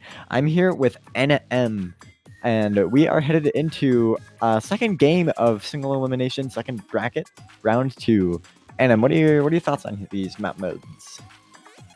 We're starting out here with Splat Zone's Sturgeon Shipyard, a classic from Splatoon 2. And going into Splatoon 3, it is still a really good one. As we've seen from around before, getting those snipes are really good for anybody who's going to try to play a backline here. And of course, you know, you can stay mid on zone because pushing in is a bit of a chore on this map. But if you get it effectively, push in, it could be really good for you. Though your opponents will always have the high ground when coming back in. Yeah, pushing in from high ground on your spawn is a pretty basic thing on most of the maps in this game, but Zone Scorch Gorge is actually an exception where you have to fight uphill when you're coming out of spawn, which leads to it to feel really weird for a Splatoon map. Nothing that we've really ever seen in the game before. It can lead to some really intense lockouts, but it is fairly interesting. Yeah, no, it's definitely interesting in that regard as we are coming out here, seeing the comps, seeing the Hydra coming out from Uprising once again, and of course, the Explo coming out from the hood. Of course, the Explo being a really good Splat Zones niche. I'm surprised it has taken us this long to see it, though. Yeah, I'm a huge fan of Explo myself. I think it can also work on clams. And maybe Rainmaker and Tower Control if you really want. But it is a very fun weapon, very interesting. You can do a lot with it. It is a fairly strong counter to a lot of the backlines in the game. That being said, the hood does end up going 2 down. It's just really the Explo left here to defend. Besides from the splash, Explo popping a point sensor at their feet to try and mark anyone who pushes them. And that does seem to do the trick because they have lived this situation. Opting to paint the zone from unorthodox positions, which is really what you want to be doing with this weapon. Since you can really just paint the zone from wherever you want, it's pretty crazy. But we do see the splash pushing in and getting a clean double, finishing out a wipeout from a 2-down situation. Very good for Uprising, very bad for the hood. Yeah, no, that is not what the hood wants to see as they have to push back in here, but Getaway is just putting that aggression out with the splash, but is going to get picked down. But there is a crab tank on their snipe, but everybody is hard focusing it. Both of the splashes with their crabs being able to take it off here. The hood has to go in, but it's going to be pretty easy for them. Even though they are 2 down, they are able to take the zone, giving Uprising a 73 penalty, but not before OREO is able to take out Kalu. And is trying to push on that left side, but it has to be careful, making sure they don't get picked off by Cappy and Snoo here. Snoo actually getting the pick on OREO there, as Flash gets Clappy there. Yessir trying to come back in on that left side as Flash is about to use some busy bombs here to make sure they have aggression, but not before the Splash is able to pick him off with a Booyah Bomb. That was Yessir. They weren't watching that jump, and because of that, that was their downfall. And with that Expo back on the zone and the crab tank, they do have a surprising amount of pressure on the zone with just those 2 crab tanks. Another crab tank comes out, I believe, on the Uprising side as well. Just crabs left and right. Welcome to crab meta. But we aren't done here yet. The hood is neutralizing the zone here, potentially leading to another cap. And this could be their chance to push past the zone and get that pick. The machine goes for the Explo, but ends up getting taken out by the rest of the team. The splash is there as well, but gets completely demolished there. Uprising is starting to go down, and this is the hood's chance to take this back, push back in, and get a counter push going. They have a lot of ground to cover, but they have an entire 2 minutes to do so. But Uprising does manage to take back control of the zone, pushing the hood off of the zone without really getting any picks to speak of. But we do see a crab tank coming out on the snipe from the hood. And no one can really contest it. But Uprising does still manage to hold that zone here. The second crab tank comes out. The machine right in the middle of the action underneath mid. Potentially being able to flank here. Another crab tank coming out from Uprising. Here comes the splash in their pit. Getting taken out. The Flingza taking out 1, taking out maybe 2. No, the crab tank comes out, turns it around, gets the pick on the Flingza. Not fantastic for the hood, but the Hydra does go down on Uprising. leaving them without a backline, potentially wiping here if the Hood plays their cards right. As we see, Oreo and Glash do have to get back in there, but Glash is going to go down, and Oreo, it isn't looking good as they're going down too. Happy keeping a good spot on the zone, and the Hood has their penalty gone. This might be pretty good for them, but not before Glue gets taken down by Liddy with their Hydra. But that's going to be a down for Getaway too, as Glash is trying to get in there. The Fligza is down. No more Tenet missiles for just a little bit. The Hydra's going to put that Booyah on that left side, but not before Acer is trying to go for the Hydra and gets the pick. Acer is right behind them. They have to keep watch. They are just being an absolute mad lab. Of course, that Ninja Squid is helping them exponentially here, as of course the Hood does have a penalty once again, but is able to get 2 down on the side of Uprising, keeping that zone for them. Tenet missiles almost at the ready from Snoop. They are just trying to paint as much as they possibly can. And also, I am sorry to anybody I'm mispronouncing their names. I am just taking it at face value here, as Oreo is just going straight under the zone. But Acer is going to get picked off from Getaway as they're right above them, as they are getting that crab tank out there too. It is just one of the splashes left. They have to push back. They have to make sure they don't get picked off here. But now they have to push. Kalu is on the backside of Uprising, but gets picked off really easy, and that Booyah Bomb is pretty much going to spell GG's with the match going to Uprising. The Hood had a really good push back in on that latter half of the match, but they weren't able to keep the zone and that pressure for long enough for Uprising to just come back in and take it. Yeah, the Hood there really did get a couple of times that they had the advantage and they could have pushed, but they didn't really capitalize off of it fast enough and weren't able to build that momentum. But we are headed into a map that is very good for Xplosher. Scorch Guards, so we're going to have to see if they pull that out again, because that could be very dominant. The zone being, yet again, another really, really huge zone here is going to be very good for the Xplosher, because they can paint that zone and have so much control of that paint that they'll be able to hold it even in a disadvantageous situation if they can outpaint the other team. And they can paint pretty much the entire zone from a safe spot, which is going to be very powerful for them. They can hold the zone from a pretty safe spot here. Of course, Scorch Gorge is also pretty hard to able to take back.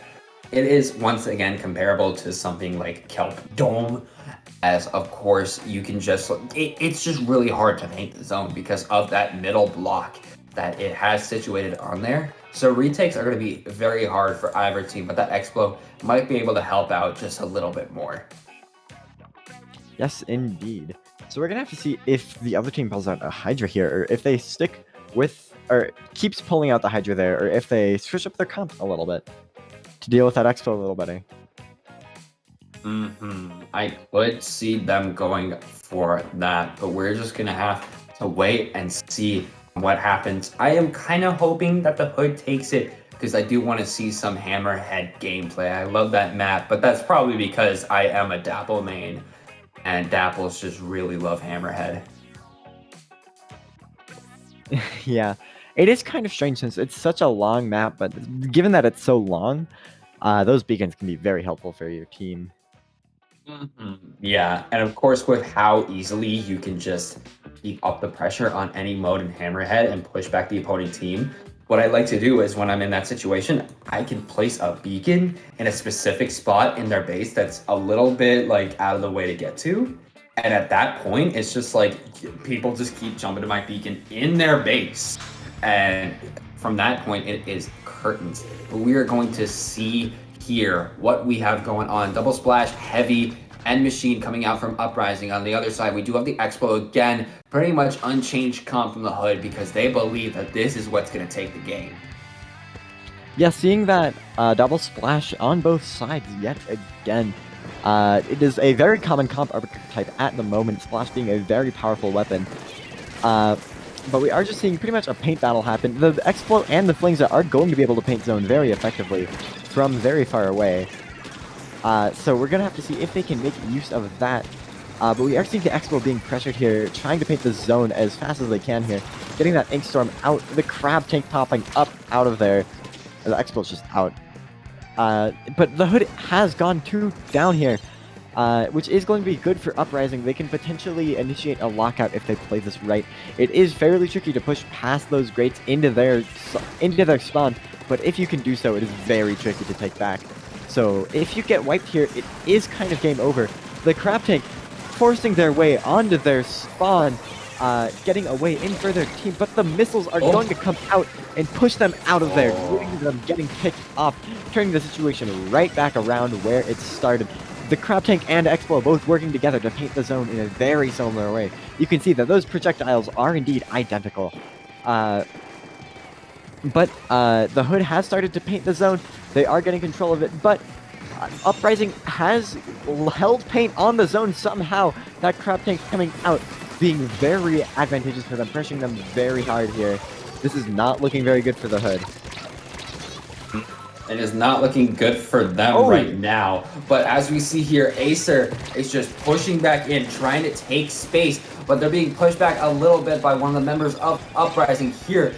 As we see, it's just absolute carnage. One of the splashes going down on the Hood, but the Crab Tank is up on that mid spot. Very good vantage point. Seeing everybody on that bottom left as the Heavy is just in a corner and isn't sure what to do.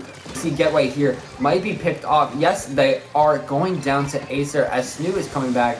As the 10 missiles at the ready from the flanks, of course. Yessir on that top, trying to make sure they're not picked off here, trying to make sure that they have the zone. They have a long way to go, but they might be able to do it if they play their cards right here. As we see, Oreo is almost down from that Crab Tank, as Liddy has their wave breaker on the zone, trying to pick off one of the members, trying to take out Snoop, but isn't able to quite get that pick, but eventually does, trying to retake the zone. They almost got it, but again, the zone is really hard to retake, but not before they actually are able to retake it. But two go down, their splashes are gone, as the machine is easily able to push up on the Expo, but not before Kalu is able to get them from behind and pick them off. They have a long way to go because of that penalty, but they should be able to shred it soon enough. Uprising has to answer with a really good answer for this, because it is looking like a problem for them right now. Yeah, those missiles coming out and the Crab Tank with the Explo, they're going to be able to damage the combo damage together and get a pick there, which is very good for them. Ooh, that Heavy being really pressured back, the Booyah Bomb coming out. Uprising has almost no time to push back in here. They are going to rush in for last-ditch effort, because this is likely the last chance they will get to push. The Hood takes the lead, but they are two down. Uprising has the advantage, and they do manage to take the zone, but not before the Hood can sneak by the lead. This is good for Uprising, but they do have a decent amount of penalty to cover before they get the lead, but they are making the right play of attempting to push into their spawn, which is indeed very good for them. The Explo does pick off that splash, which is going to turn the momentum around just a little bit. Time is running out for the Hood, but picks are coming out, Crab Tanks are coming out. The machine comes out to try and booyah them off, but the paint might end up flipping here, might end up going neutral here soon, and they need to make it happen quickly before this lead flips. Oh, the lead does barely flip right before they can cap the zone, and they go 3 down. That is a wipeout, and that will put the nail in the coffin for the Hood. Uprising taking this set with a 2-0 win. That was really good at the end there, getting that wipeout. Of course, it was really contested as they were so close to the lead after the Hood took it back. But getting that wipeout was just so good for them. That was just really good for them, of course, to be able to get that. And the second round and the second set is going to go once again to Uprising. GG's to the Hood. Good luck next time. Well, with that being said, Asect over here is going to be swapping out. So where can people find you, Asect? I am ACECT on YouTube and Asect with 4 T's, ACECTTT on Twitch and Twitter. Gotcha. Yeah, it's been fun commentating. Thank you guys for having me. But yeah, we are going to be headed to a short break here, and I will be swapping out. See ya. Yeah, make sure you guys don't go anywhere.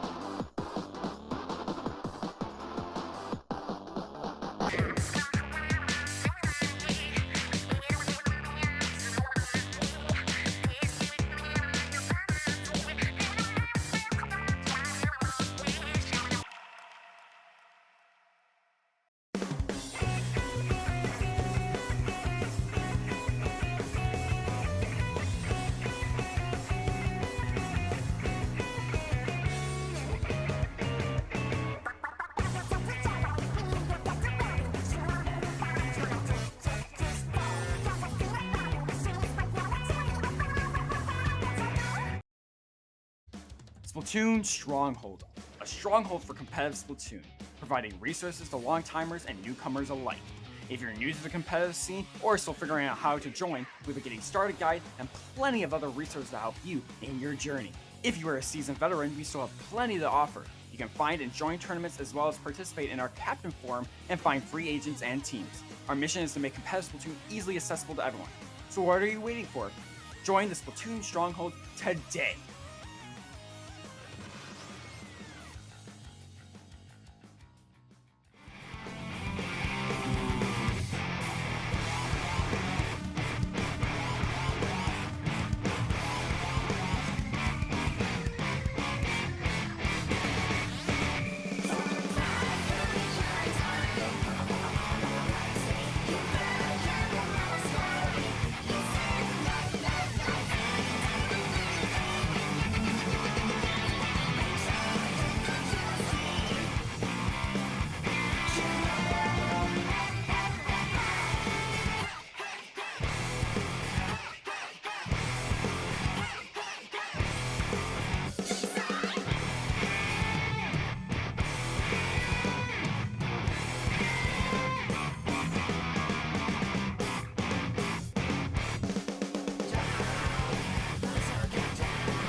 Hello, everybody, and welcome back once again to the golden 190 paddling pool, of course, Splat Zones only. And I am NM once again, but I'm joined by a new co-commentator here, being the classic, the Genie. How you feeling today, Genie? I'm feeling good. I'm actually feeling really good. I'm feeling good for this zones tournament, even though I got surprised. I was like, wait, why is it zones only? And then realized that it's paddling pool.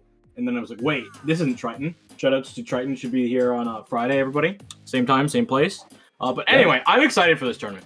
Zones Eelto, we're in because it's a big tournament, we are in our single elimination side after a group stage, because this was such a big tournament. We have Yessir and Uprising going at it. Loser out. And we are in a best of 5, just want to keep people updated.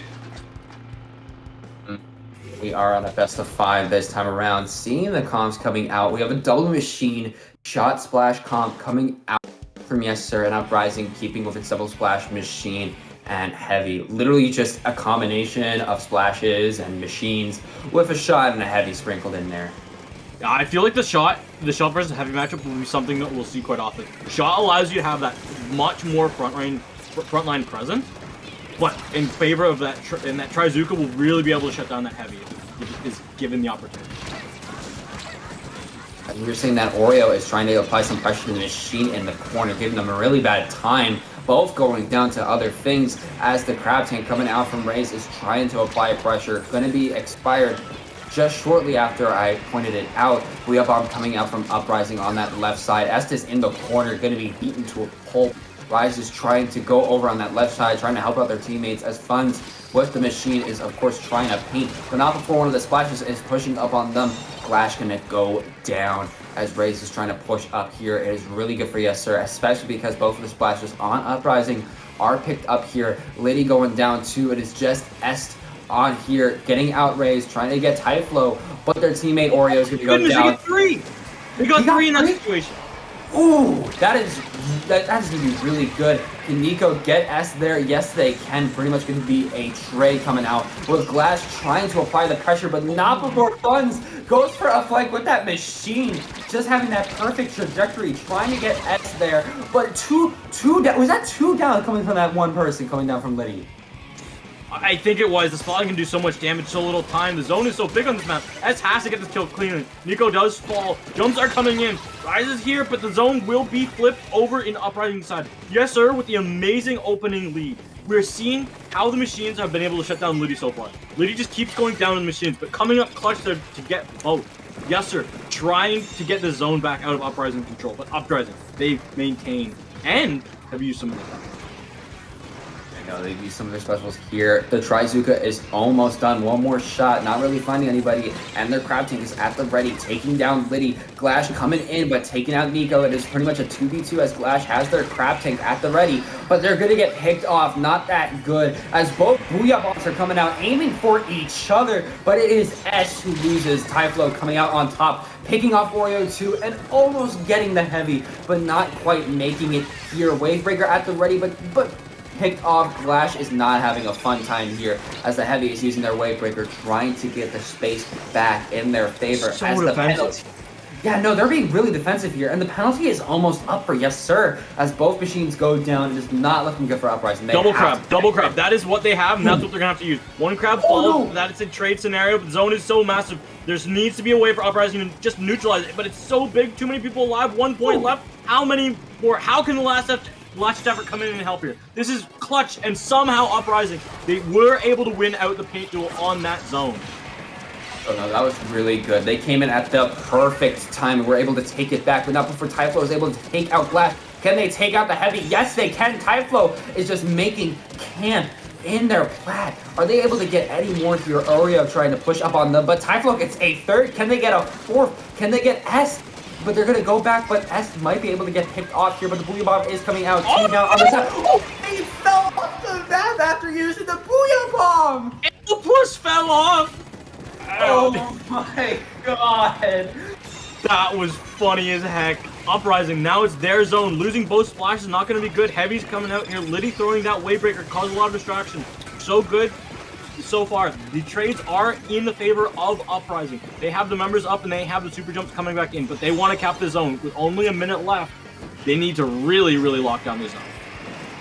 Yeah, Liddy in the corner here, just narrowly avoiding that Booyah Bomb, but Funds is trying to follow up on that. Crab Tank coming out. Oreo in a bad spot. Both of the splashes down. Liddy's down two. It is just as in the corner. Not looking good for them, and as pretty much a delayed wipe on the side of Uprising here. 2 down on the side of Yessir, though, as Nico is using their Trizuka, trying to see if they can get any picks. The first two don't find anything, and so does the third, as it is not looking good right now for Uprising. But we are seeing the double Crab Tank coming out. One of the splashes already down, but somebody went for a flanking maneuver. It was the shot, being able to get that good angle on one of the crabs, trying to hold their own in that corner. 2 down on the side of Uprising.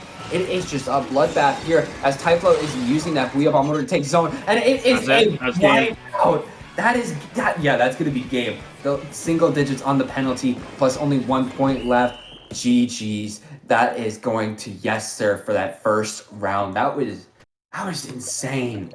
That's all I have to say. Yeah, Yessir with their composition able to come out. I felt like them, even though machines don't pay as much as the splashes, they were working so well and so coordinated that every time I saw Splash use Crab Tank on the high run on that bridge on the side of Uprising, they just seemed to fall over. They were sent back to spawn, and I saw the Crab Tank just rolling around on the ground. It just wasn't able to work. Even though Crab is so strong, knowing how to shut it down with another composition that is quite strong, I feel like Yessir on that map, they've done their homework, and they really showed their strengths. I'm looking forward at Wahoo World. I'm gonna take over this one, and Yeah, sure. I feel like it's gonna kind of swap sides. As a heavy spotting player in this current meta, it is a strong weapon against a non-E-liter comp. I don't feel like we're going to see an E-liter coming out from Yessir. We might. I'm not 100% sure. But the double machine is strong here. But the high ground is something that the heavy can't use to its advantage. When you're a heavy and you back up over a ledge, shooters can't hit you. Machines aren't shooters. They're sloshers. They can hit you on those ledges. Anytime you approach a ledge, you're either, if not directed, you're hit for a third of your health. And when there's 2 of them, and fizzies, and burst bombs, anytime that you go approach a ledge, you just kind of fall over. And I felt like that's what was happening to the Crab Tanks, because they're just Hydra Spotlings in a Crab Tank, and along with the heavy. But this flat ground of Wahoo World will definitely, the more flat zone and the more flat fighting area, will really help Uprising's comp. That's what I believe. That's what's really going to help them here. Of course, Uprising also has to, of course, watch their back, because the main thing that was being able to counter their Crab Tanks was just the other team, Yessir, knowing just exactly where to go in order to get at their backside. But we're just going to have to wait and see on what these comps are here. Uprising opting to go instead of a heavy for the Hydra, of course, Liddy showing how good they've been, but of course the double Booyah, pretty much the same comp coming out from Yessir. So we're just gonna have to see. Both teams is this double Hydra? Yeah, double they're Booyah, Crab. The object shutter on that Hydra melts Crab, melts a Booyah bomb. It is so strong in this game. With, I don't know if it's a bug or something, but the object shutter on Spalling are just, they feel different here. They feel different. They definitely do. So that Hydra is going to be a really good team player here. As we see Uprising already having good control in the zone. Booyah Bomb coming out from one of the machines on Yessir, trying to take that zone back. Yes, they do. But another Booyah Bomb coming out. But another Booyah Bomb coming out. Taking down that Hydra. 3 Booyah Bombs in just a couple of seconds. We have a Trizuka, Crab, and Booyah Bomb. Those are our specials scattered between 8 players. That is absolutely hilarious. Both these teams are just trying to work their way around this side of Uprising on their ledge, on their platform. Typhlo trying to find S. Does able to get those nice sloshes around the corner. Finds Glass, and Glass is going to fall as well. Booyah Bomb has caused a lot of space control for Yessir in Uprising territory. I think there's one last push for Uprising. Yeah, no, they only have one last chance of getting back into mid here, as Yessir is just having so much pressure here. As with that Booyah Bomb, so is Liddy. The double Booyah is going to be really helpful here trying to paint that zone, but not before a Booyah Bomb is going to go on their plat, coming out from Yessir, and a Crab Tank coming out too. The Crab. This is not, another Crab coming out though, Crab versus Crab, but that is going to be GG's. Yessir taking that second round, just having that aggression, getting those picks, getting those flanks. That was just what they used in order to get that second win. And now it is not looking good for Uprising as they have to get a reverse sweep here. They have to find the sauce. They have to find the formula that has proven to be successful for them in previous tournaments in the past. I'm a little bit worried because I on paper and from user experience, the differentials between these two comps favor Uprising on that map. But their team play just wasn't there, and honestly, Yessir had some great pop-offs.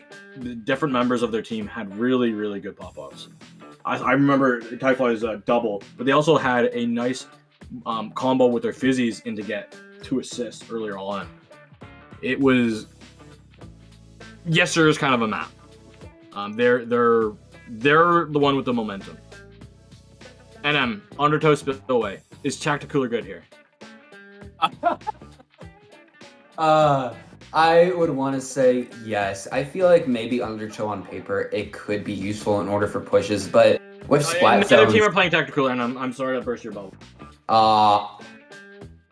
I know they're not. I know they're most likely not, because I was just about to get to that. Splat zones with Tacticooler, it's like, it honestly depends on what you want to do. It's really... Well, we can read your document on your Twitter. Yeah, you can read on all your socials. Post it on all your socials. You can check out after the tournament as well, everybody. But looking forward to this map, the double machine over the double splash, it screams Undertow. Splash has to fight with burst bombs in this map. It's too scattered. It has to use it with burst bombs. Ooh, I like that. When do we get that? Yeah, that is a new graphic that we got for this tournament, having a match point thing, if it's a match point. But yeah, coming out, we are swapping out one of the splashes on the side of Uprising for that Booyah Bomb machine. So that's going to be quad machine coming out. We've got 4 Booyah Bombs still, but we swapped for a Wave Breaker. Back to the heavy for Liddy. These Booyah Bombs, these fizzies, will be everything. It's so safe and so slow until there feels to be like a wipeout. That is how this map is played. It's just neutral. Either team, they're getting trades here. Honestly, they don't matter. When I see 3 down, that's when it matters.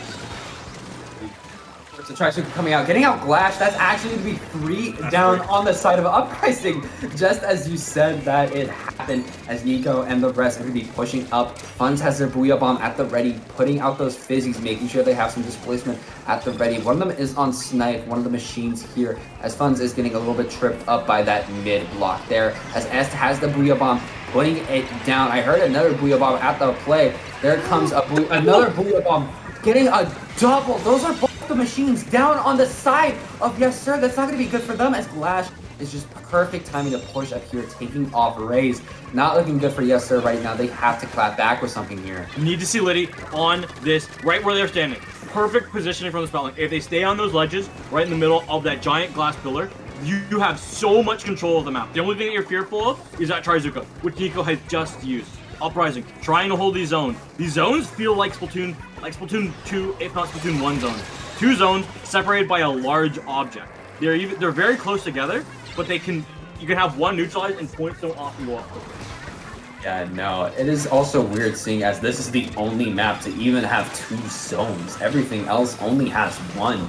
So it's weird seeing that, but of course these teams are going to have to push up. But Tyflo just walking into OREOS shots there, as they're going to take that snipe with that crab tank, as 2 down on Yessir. But of course the machine using that hitbox in order to take out that crab tank. Just using that perfect trajectory to get it, as Liddy is able to take out the other members of Yessir, as Uprising are able to take back the zones here, trying to push in, almost penalty gone, but the zone is going to go into neutral. But before going back to Uprising, as Booyah Bombs are starting to come out here, there was a Trizuka going out too. This is the special push from Yessir, taking back that zone, giving them a penalty once again, but not before Uprising is trying to push back in, but not before one of the machines is gonna go down. Tyflo on that right side trying to push in there. Sees Oreo trying to go after them, but Raze is trying to stay alive from this Booyah Bomb here. 2 down on either side. Seeing... Did he flank? Is that a heavy flank? Haven't seen those since the EXO days.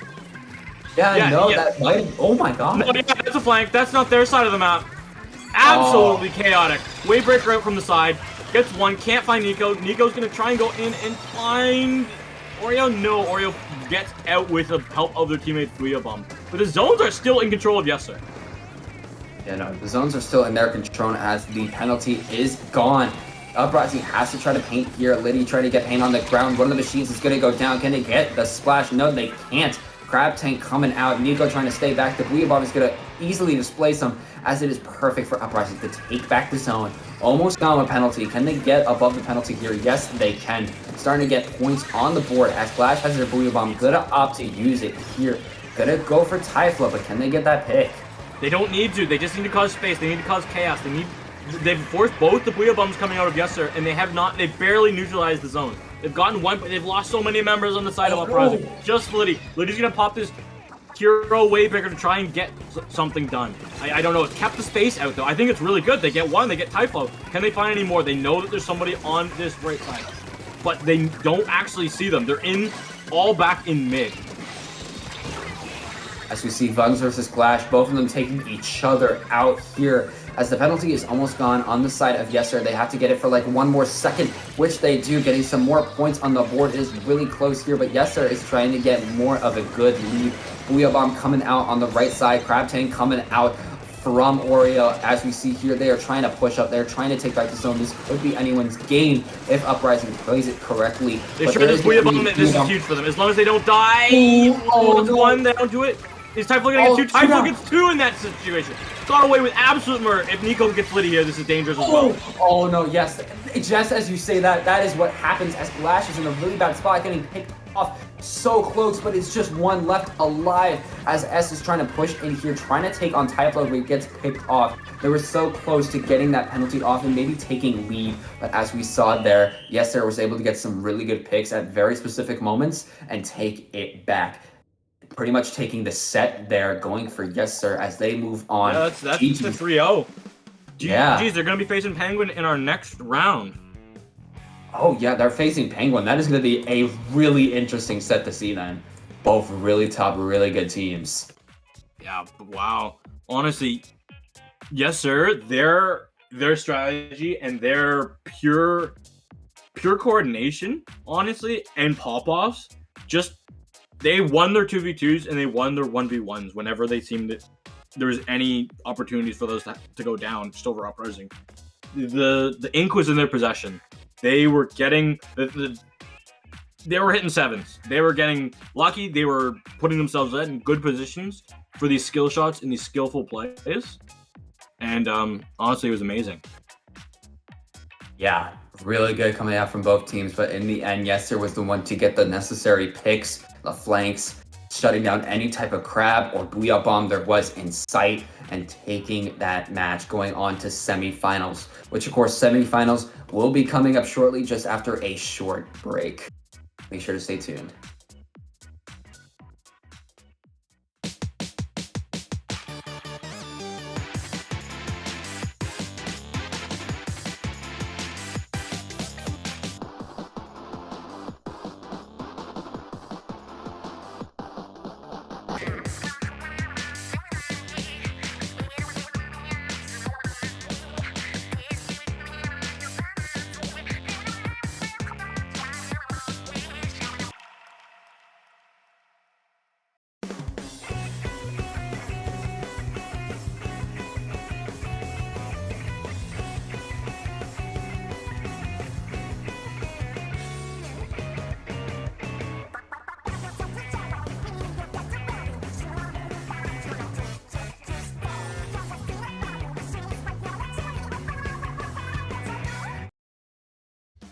Splatoon Stronghold, a stronghold for competitive Splatoon, providing resources to long-timers and newcomers alike. If you're new to the competitive scene or still figuring out how to join, we have a getting started guide and plenty of other resources to help you in your journey. If you are a seasoned veteran, we still have plenty to offer. You can find and join tournaments as well as participate in our Captain Forum and find free agents and teams. Our mission is to make competitive Splatoon easily accessible to everyone. So what are you waiting for? Join the Splatoon Stronghold today!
Hello, everybody, and welcome to the semifinals for the Golden Paddling Pool 190. We're seeing here today, Yessir just saw their last match going up against Penguin. We saw their matches before being with Cam, Warlock, IPS, and another. I am forgetting, so sorry for that, but they have shown really great aggression too. So this is going to be a really fun match to watch on Splatzone's Hagglefish. But of course, I am joined here today again by Genie. How do you think this is going to play out, Genie? Don't bother me. I'm cat jamming out to Fins in the Air. All right, then. I think... Oh yeah, we gotta think about the raid. yeah. Kobayashi, thank you so much for the raid. We appreciate it. Sorry we were just going to break and we didn't see it.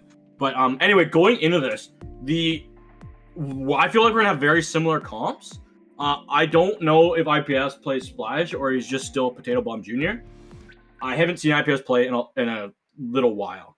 And I'm really sad that we don't get to see the comps that we've disconnected before. Sadly. But anyway, the people didn't see that we, and then we get it with the maps and multiplayer modes. But anyway, Yeah. 20, yeah. Oh, they did get to see it. Your connection with I feel like we might have the machine. Well, we're gonna have machines. The Splash, the Crab Tanks. It's a very fast, very aggressive team composition that both these teams have been running in the past. They don't want to slow it down with any E-leaders or any backlines at the moment. So it's really going to come down to who has better team coordination and who's team coordination comes down to bomb placements, target focusing, and special coordination. But that also has to watch out because the other team's going to try and do that as well and try and stop your specials. It's being able to adapt to you losing out on one of your specials and still being able to go for the push. Because everyone knows how to push back in on a certain map if you have all of your specials up and the other team is sitting in exact spots that you know them. But when this game is constantly moving, constantly churning, and constantly whirling, there's so many changing factors that you have to be able to adapt quickly and coordinate with different members of your team, which is why we've been seeing so many shooters, because they're the most adaptable weapon. And Sloshing Machine, it just does so much chip damage, and Booyah Bomb is such a team supportive special. I don't know, that's about it. But with that, my speech is over. Of course, trying to remember, of course, Cam is probably going to go for their lovely machine once again. So seeing that is going to be really adaptable. IPS hasn't been on Splash or the Junior recently in this tournament. No, they've been going for the Flingza, actually. Oh, okay, that makes sense. That's all right. Yeah. IPS and I were teammates back in the days for about 2 months. But yeah, those were a different day and age. But here we go. I'm excited to see that Flingza because it does so much chip damage from range. It's not. I was paid $20 to play it over Reflux, and I tell you, it's so much less skillful. Like you actually have to have a brain to kill with Reflux. Flingza, you don't even have to have a brain. Seeing the comps here, we do have two machine Splash Shot, of course, coming out from Yessir, and on the side of Penguin, we have Shot, Splash, Machine, and Flingza. So we're going to be seeing 10 missiles, going to see a little bit of Trizuka, and of course, a lot of Booyah Bombs and Crabs, too. As we see 10 missiles already coming out from IPS, as Cam is trying to play off of that, but gets picked off really easily, but not before. Yessir is down 3, and it's just one of the machines left alive here, but they're going to have to play back because it is not going to be looking safe for them right now. Warlock has been able to use this Trizuka on previous paddling pools and Titan Cups, anything really on Dapple, to their advantage so many times, and one of the few people that really get so much value out of it. As you see Nico go for 3 shots with that Trizuka and find absolutely nothing. And not even the double Booyah Bomb on zone is going to be able to paint the zone, as Penguin has pretty good lockout. Everybody in the corner trying to pick on Rise. You just saw it. Just everybody just wanted them gone. As Penguin already has a really good lead at the start here. Really good. Oh, no. I think we'll be at, well, actually, yeah. Oh, no. Oh, no. Boy, it's everybody. Yeah, no, that was just a sweep of DCs. 2 on the side of Penguin, and then the whole lobby. We want. Yeah, I that was was gonna a say whole ass lobby. it kicked Majora after a little while. But yeah, it kicked everyone from the lobby. You gotta reset. I've seen less of them as time has gone on, but it's still, I find it funny how that didn't happen in Splatoon 1 or 2, and we've somehow made this like a thing. Like, I don't know. I thought Splatoon 3 wasn't a completed and wasn't fully completed, and they didn't fully put like as much time as they should have into it. And then I looked at Pokemon Scarlet and Violet. Yeah, Pokemon Scarlet and Violet does have a pretty good amount of technical issues. The main if one, Tears of the Kingdom comes out in 2024 or 2025, I will be happy because it will be Game of the Year. Because it will get Nintendo's seal of honor and quality. It's almost like it's been 2 years since they announced that it was coming, and 4 years since they announced that they were hiring people and that was in production. Even though it was a game that has its engine already pre-made. And its engine won Game of the Year. So yeah, they're taking their good amount of time for it, and it is gonna. I'm gonna have such a hard time during Low Tide City next year because it's coming out during Low Tide City. Yo, you and me together, bud. You and me together. Oh yeah, true. We definitely gotta do that, but it's definitely gonna be hard to allocate time because it's like, do I want to hang out with friends or Breath of the Wild 2? Yo, you paid how much money to go to LTC, and then you play Breath? This is a really hard choice because it's Breath of the Wild 2, bro. It's not that hard. You pay. Just don't buy the game yet. Easy. Easy. But you know what? You know what game I did buy 2 of off of release? I might sound really stupid to this. I bought 2 Splatoon 3s. And I did the same we were just thing. waiting for the lobby to be reset and everybody get in here. I bought 2, and I was looking like, I wonder how much damage Heavy Spotlight does to Crab Tech. I'm like, I have 2 switches. I have 2 games. I can do it for myself. It took me however many months I've had both these games for to realize that. And I just did it today. But anyway, we are back in. We are back in for the game. Same comps, same teams, same map, same stage. Hopefully a different outcome. Yeah, of course. We're just gonna have to see how they play off it. Of course, both teams now know what the other is gonna try to do at the start, and it's gonna try to allocate towards that. As we see Penguin trying to get back in there, getting 10 missiles on the zone, picking off the splash on the other side that is raised down, as they're just getting as much aggression as possible. 2 down on Yessir, as Penguin is able to push up very successfully. Cam getting that Booyah Bomb on that left side. Nico being pretty much traded with Warlock here. Booyah Bombs are just constantly going out across the map, and it's just a 2v2 right now as Noah is trying to go back in, trying to paint the zone. As they do, they have a pretty good lead going for themselves here as they're just trying to get more and more on the zone, but not before Yessir is able to come back in and take back the zone. Here goes both these teams. This just the stalemate, the scrappiness, and the kills. As soon as these spots come out, we've got 2 down on the side of Yessir, but they're the ones in control of the zone. Specials from Penguin are now on their way, but they've lost 2 members. It's just so nobody wants to stay in that zone. It's like the zone is lava, and nobody wants to stay on it. Yeah, no, people just do not want to touch that zone. Pretty much going for the left and right flanks as we see the Crab is just fighting for their life here, not trying to get picked off, but it is not a good spot. Wow. The entirety of Yessir is there. Being able to get a trade on Nico, though, that's going to be good for them as both machines are coming out from the right, trying to get back on that zone, trying to paint as much as possible as Penguin is trying to get back in there. They have a penalty. They're trying to get it out as Cam is going to get picked off here by Typhlo as IPS, Warlock, and Noah are trying to push back in, get the zone back, trying to get through their penalty, but not before Yessir is getting it back into neutral. Nico going out, trying to get some aggression, but it's going to get picked off by Warlock. Warlock is very weak, but they do have their Trizuka at the ready, but they know somebody is here. They know that Rise is here. They're trying to fight, but they can't get the aim right, and Rise is going to go for a flank here, but not necessarily. They're trying to go back on that right, trying to make sure they don't get picked off. They said, all right, I got my shot kill. That's enough. That's all I need. I'm going to go back. Yeah, both these teams are just so tight with 3 minutes. We're over 3. We've got 3 minutes left in this game. Both these teams not even under the 50 mark on spot zones. Just that's how many times the penalties have been applied. It's been so back and forth. 2 members down from both sides. It's just like both these machines. IPS still alive. I don't even know what to say. It's just so so much of a stalemate. Yeah, no, this is a really good stalemate going on from both sides as we see here. Noah on that zone, just trying to get as much paint as possible here, almost at a crab tank. That's going to be really beneficial for them.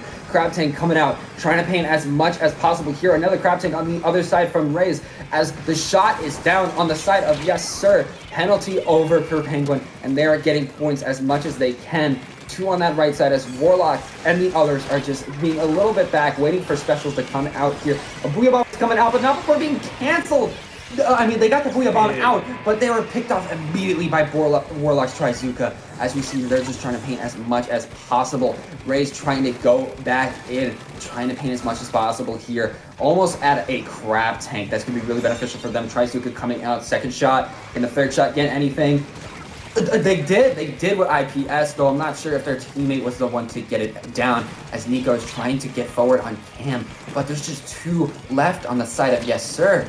They're almost at zone cap. You're almost at zone lead. 2 down on the side of Penguin, not looking good for them. 3 down, it is just the splash, as the other splash here, Raze is trying to push up, and lead is going to go back to Yessir. So much back and forth here, but is Penguin going to be able to get back in for one final push? It's gonna be tight, but that Trizuka able to come out from Nico finds 1, isn't able to find 2. Booyah Bomb's coming out, Trizuka coming out. Those can't paint the zone. They need to get to the zone. They need 2 shots. They need to paint it, and they don't. Yes, sir. Gonna take this game 1.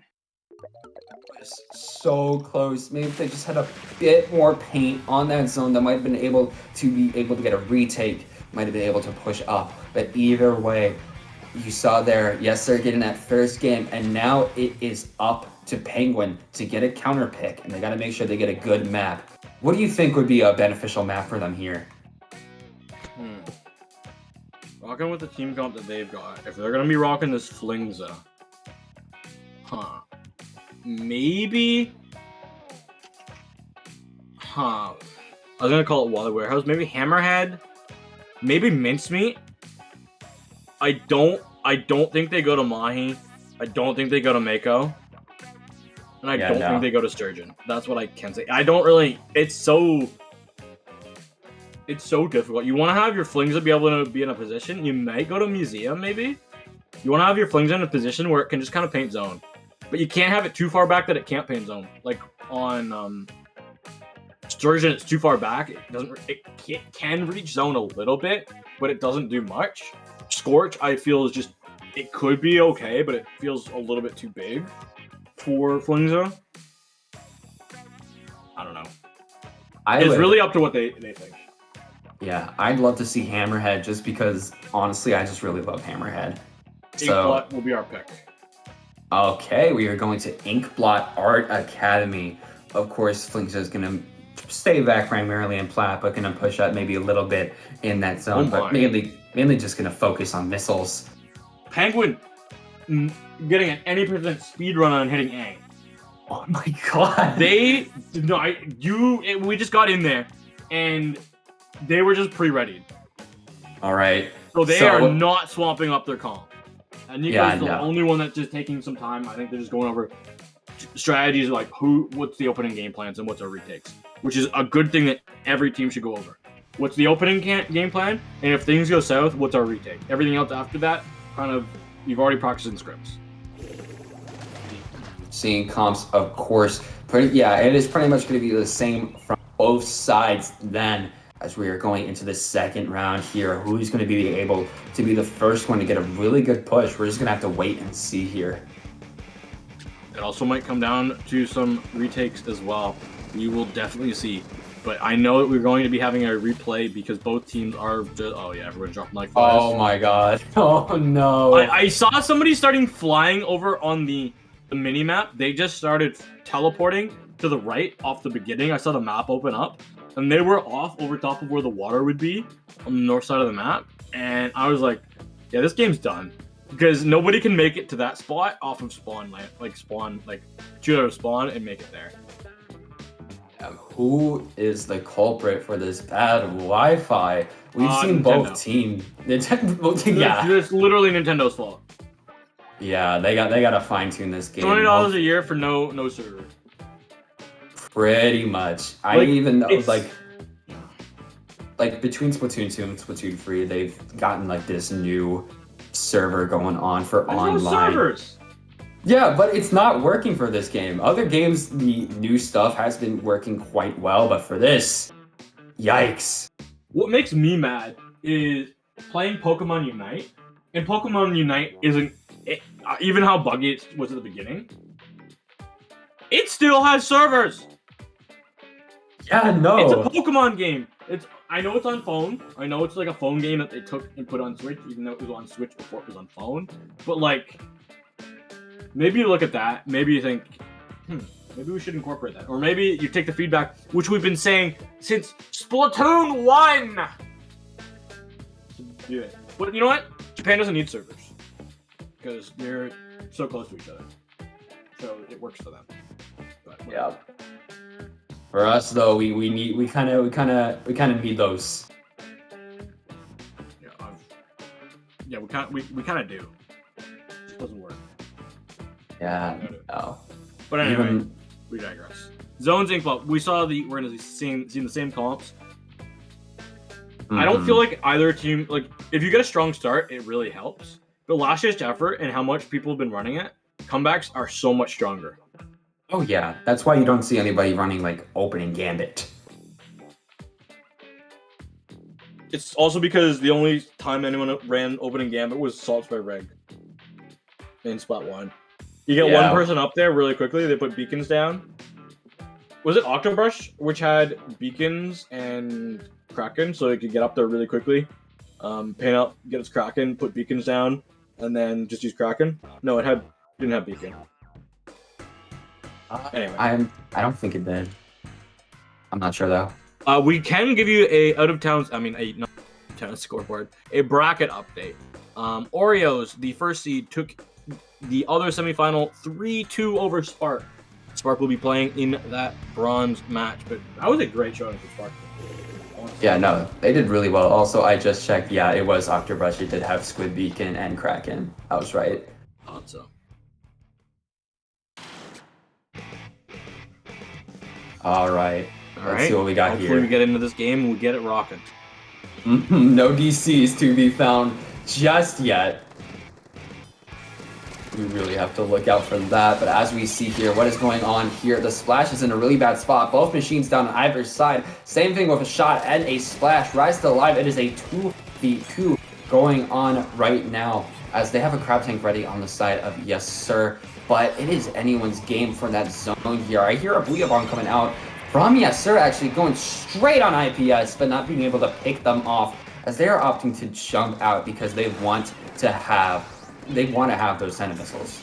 Oh, I didn't think anybody on Yessir saw Dam's ink movement there, but they have been sniffed out by Typho. Typho is gonna get that trade. Penguin going in with the crab tank. Noah trying to fight Reyes with that crab tank. Gets these shots on their upper half, and Gatestack takes that kill. But the zone is still ticking down for Yessir. It's still ticking down for their favor, but it's going to be a little bit neutral right now as Warlock gets the pick on Typho and gets the zone for Penguin. Going to be really beneficial for them. IPS sitting on the top of that mid tower there, trying to keep it situated for them.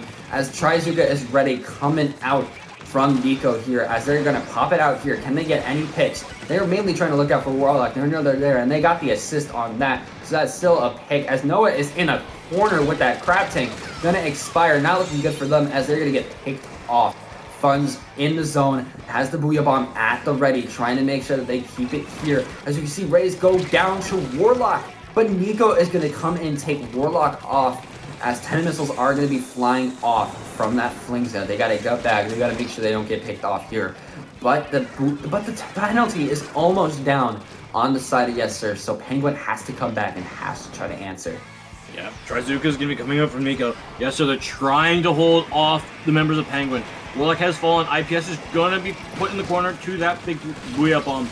Noah's popping their crab, but Cam has fallen below them. Little time left. This is a long zone map, and the members of Yessir are gonna be trying to push Plat, get a lot of chip damage down. Nico falls, but the trades are out from funds. Time is so low for Penguin. There's not enough members to paint the zone. There's not enough members to neutralize it. And that will be game 2 going for Yessir.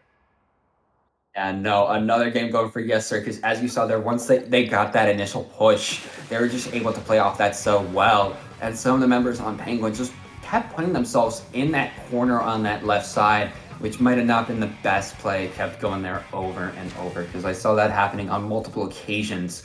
But this might be match point for Yessir. Penguin has to get a reverse sweep here if they dream of getting the finals. But if they don't, they can still at least play for that bronze play match against Spark. Yeah, but if they play for the bronze medal match, I don't get 10,000 points back. Did you bet 10K? Look at stream. Oh God.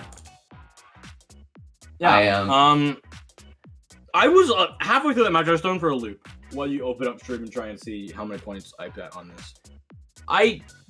That Trizuka from Nico, just shooting it to the heavens. It looked like an astral barrage. It did not look like it had any purpose or any power behind it.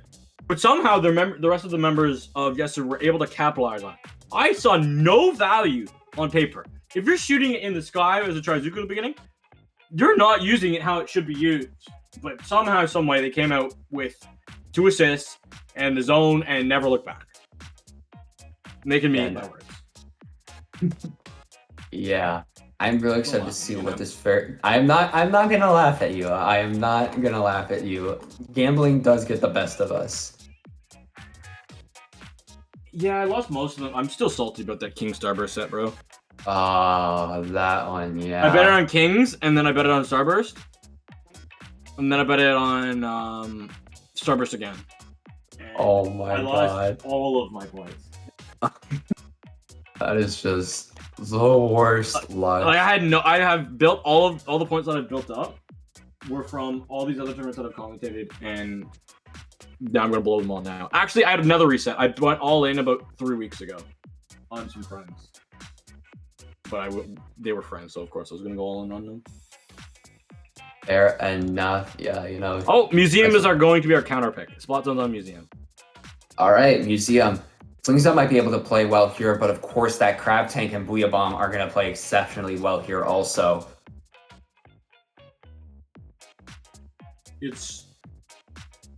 I don't know. The missiles haven't been... The paint on the zone hasn't been being able to be proved as much value with the members of Penguin just falling due to the fact there isn't that extra person on the front line. Or there isn't a strong back line. Like, the difference between Jet Squelcher and Splatoon and Flingza in this game is Jet did a lot of chip damage very quickly. It didn't splat you fast, but because it 4-shot.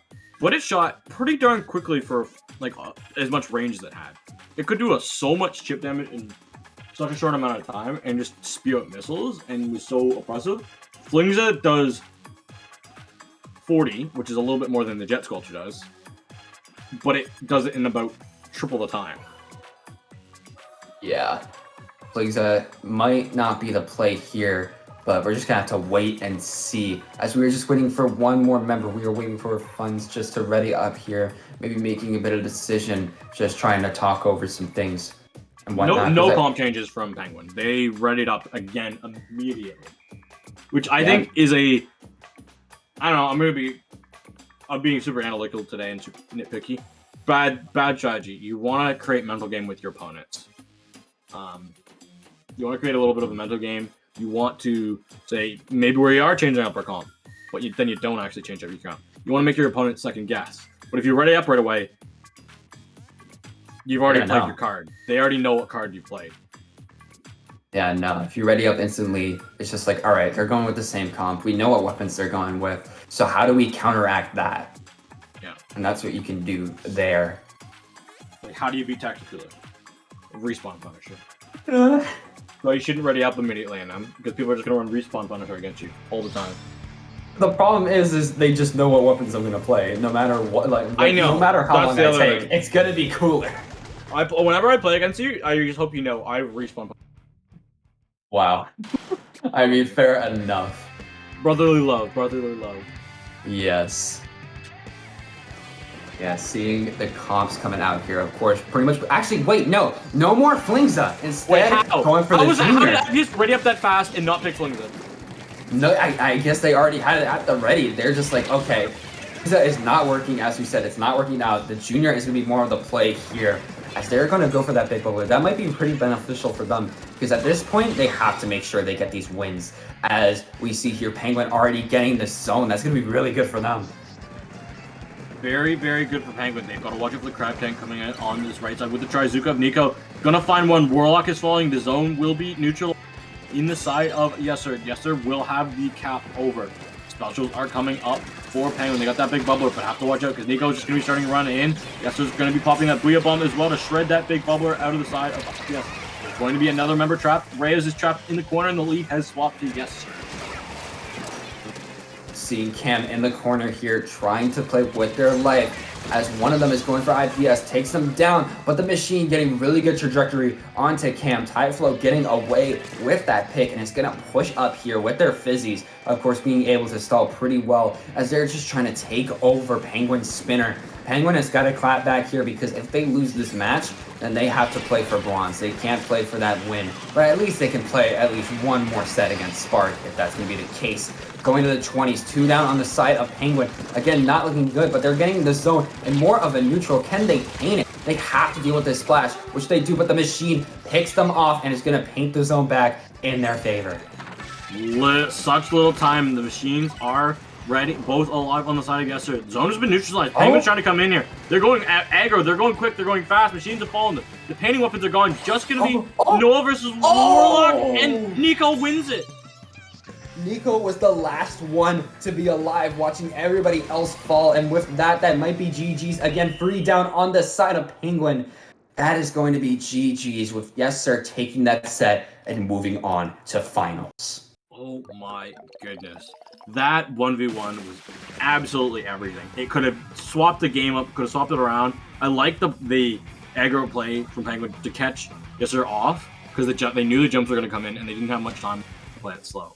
But wow, Nico coming on top of that fight over Noah, really, really just nailing the hammer down in it. Yessir coming up with another 3-0 victory. Yeah, no, that is going to be really good on their part, and they at least can be able to play for, that bronze place match against Spark. So maybe they can get a result through that, but either way, both teams still doing a really good job. Yeah, I don't think we're gonna go too far, because we're gonna have OREOS joining up with the members here of Yessir very shortly. Interesting enough, we do have a NA-based team here in our finals. We don't normally get that happening. Yeah, no. Thanksgiving coming in clutch, but either way, we're going to be going on a quick short break, but we will be back in just a moment. So make sure to stay tuned for those finals.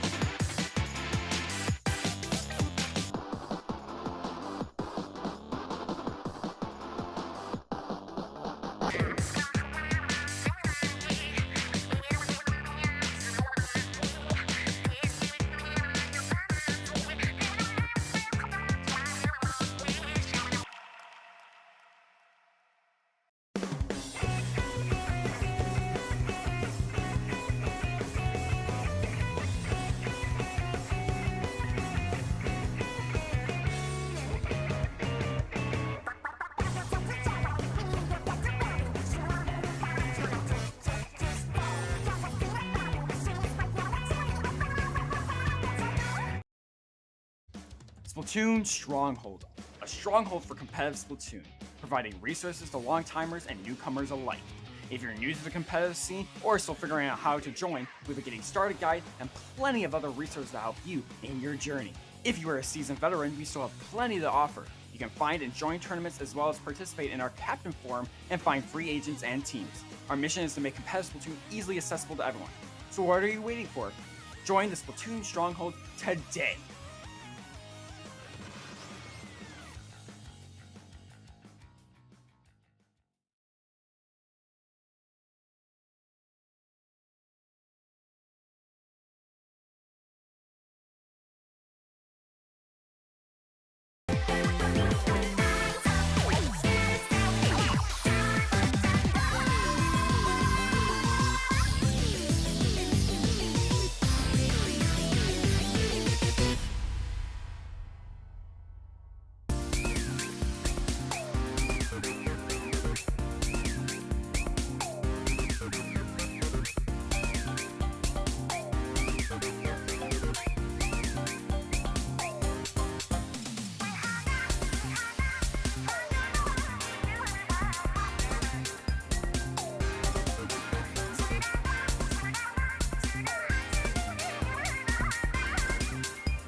Hello, everybody, and welcome back to the Golden Paddling Pool. Paddling Pool 190. I am Genie7, joined by NM. And NM, we have a Thanksgiving treat on our hands today.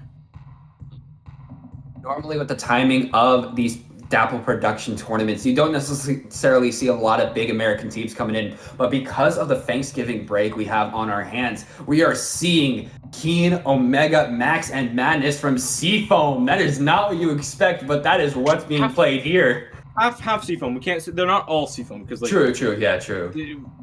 Had some changes, but yeah, Max and Madness are on now on a new team called Seafoam, and we're excited to see them. I forget who Omega is on now, and I know Keen is a free agent.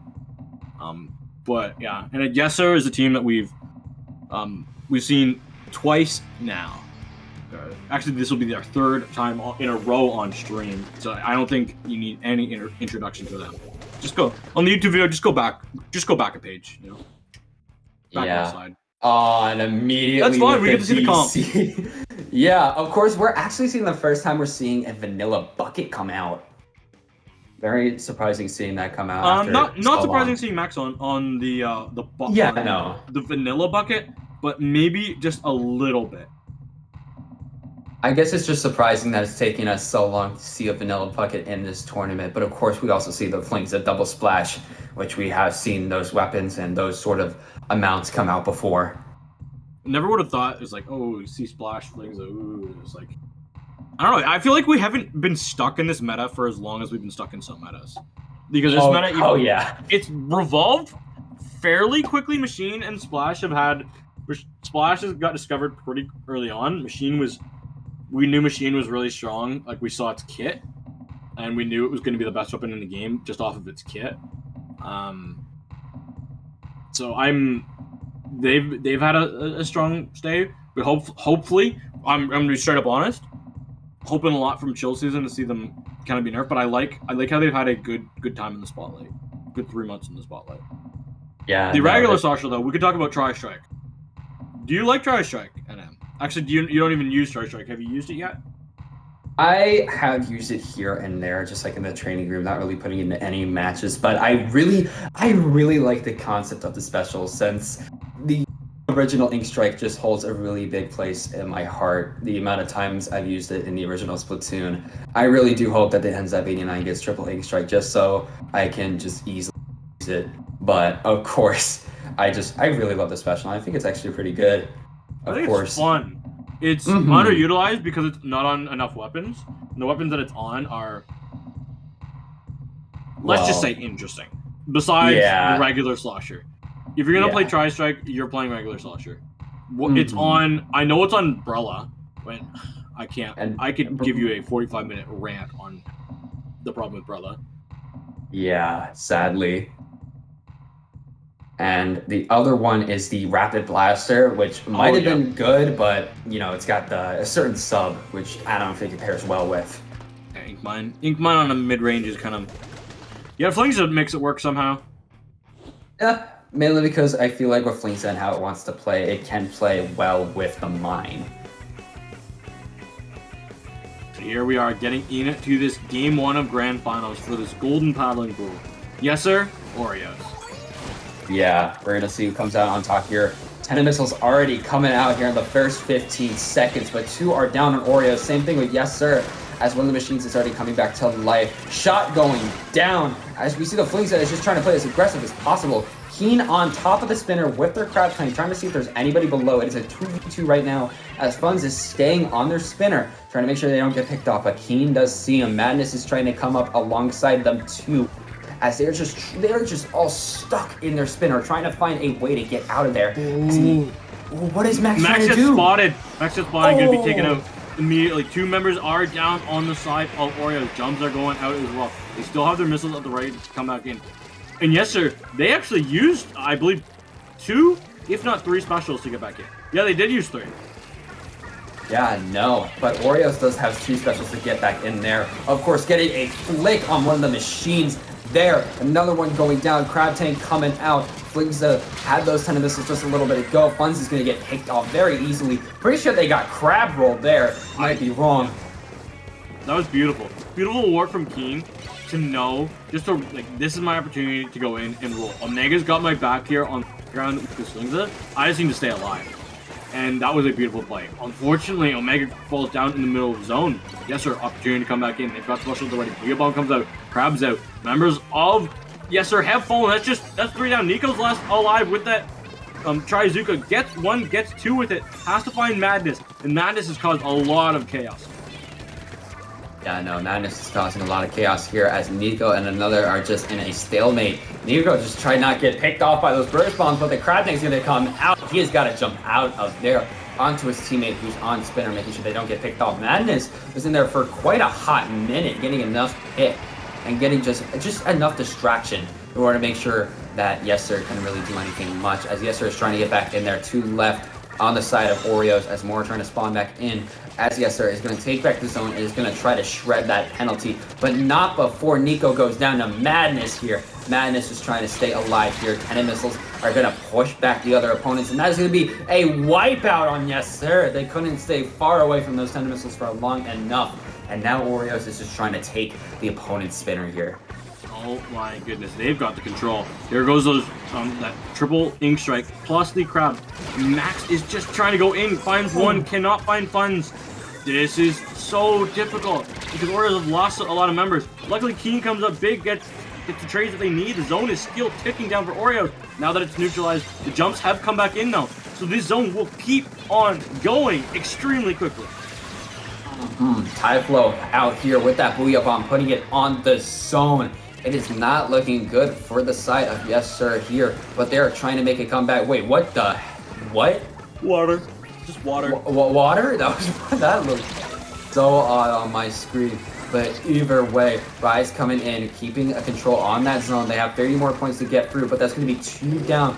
Rise is making sure that they get that zone back, but is trying to play more aggressively too. But they're the last ones alive. They got to make sure they don't get picked off here. But I'm pretty sure Madness knows their exact location, and tennis missiles are really going to help them out there, of course. Really good recon tool, being able to be like, all right, he's over there. Get him. Yeah, here. 10 missiles. I don't like you anymore. Go away.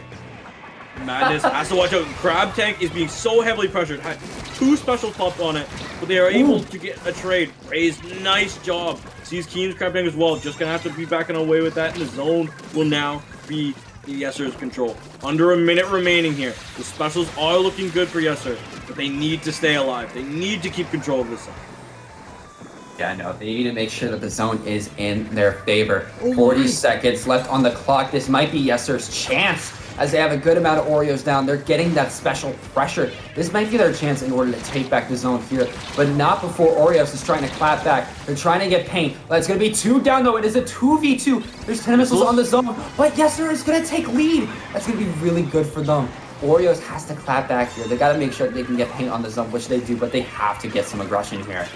They have to get ready. They have to be ready for this overtime, because the specials from Yessir are going to be up before OREOS, because they used them Yessir used theirs first. They've got Booyah Bomb, they've got Crab. Here they go. Missiles are out just in time for OREO. The zone is going to be neutralized. Will it be capped? Can OREOS keep it? They have it. They forced overtime. His Typhoon going to be punished by Madness. Madness punishes, but Nico punishes that. Keen pops their Crab. Nico still dodging, weaving around zone, gets a kill, and but the zone lead will be taken by OREOS.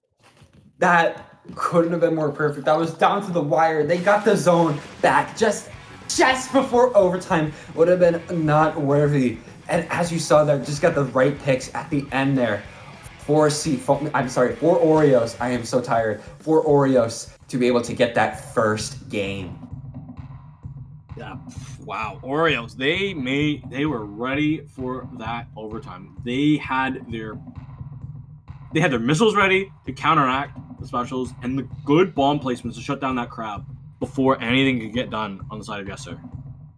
I'm very interested to see what the counter pick's going to be, because that was a close map, and really any of these maps could go either way. Yeah, no. Any of these maps can go either way for both of these teams because of the splashes we're seeing here, and of course, Tana missiles. The Tana missiles. Do I need to say anything else? Maybe. The only other thing is, like, Max on that slosher. Mako Mart is a good slosher map though, so but then you want to go in favor of your machine. So I don't know. It's pick your poison at that point in time. Yeah, pretty much pick your poison here. But seeing it, Yessir is opting to stick with their same comp. They are not switching. They readied up immediately. But again, it did seem like the We last. don't know about that. We don't True, know. because of Junior. Because of the Junior with IPS, they switched up so easy we didn't even notice it. But So who knows? You can change it. You can change your. The other thing is you can change your weapon before we get into this. Yeah. You could have a little bit of a change around. So I don't know. We're just gonna have to wait and see. And we don't have to wait long. We are here. Spot zones and Mako Mart. Time to go. Grand finals. OREOS up 1-0.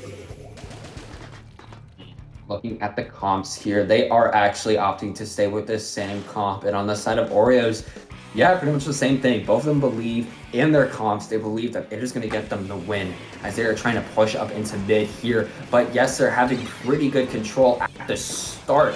But can OREOS try to clap back and get in there? I don't know why I keep saying that phrase, but I really like it as we see Splash in here with the crab tank trying to displace as many opponents as possible. 2 down, 3 down on the side of Yessir. It is a wipeout, ladies and gentlemen, as Yessir has to get that in there. Really good start from OREOS.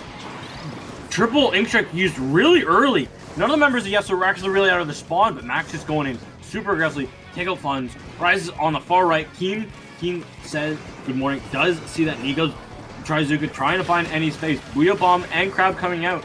It does find enough for that zone cap as well. But Madness is behind the Crab. But the Crab goes into Crab form just before Madness can find them. And the trades are out. Nico finds 2 in that situation. And it's just 1 left alive. Keen is the only one left alive here, so they got to make sure that they are safe as teammates are starting to come back. They got to get specials here as the crab tank is coming out from Keen, trying to get as many as possible, trying to outrun that Booyah Bomb, which they do. Can they get any picks, though? They see funds in the corner, but their crab tank is going to expire. It is almost lead time for Yessir as Madness is in the corner here, but taking out Rays. That is their crab tank. Gonna go down, and it's gonna be more time trying to get that as Nico is gonna be able to pick off Madness. Seems like a very heated 1v1 there. They are almost at Trizuka, which is gonna be pretty good at displacing opponents because once that gets whipped out, you already know you gotta run. But where's the info? They had no info off of that Trizuka. So those 3 shots, that special was borderline wasted and just clearing off a general location. Well, who cares when you can just run in and get spots like that? Amazing job from Yessir.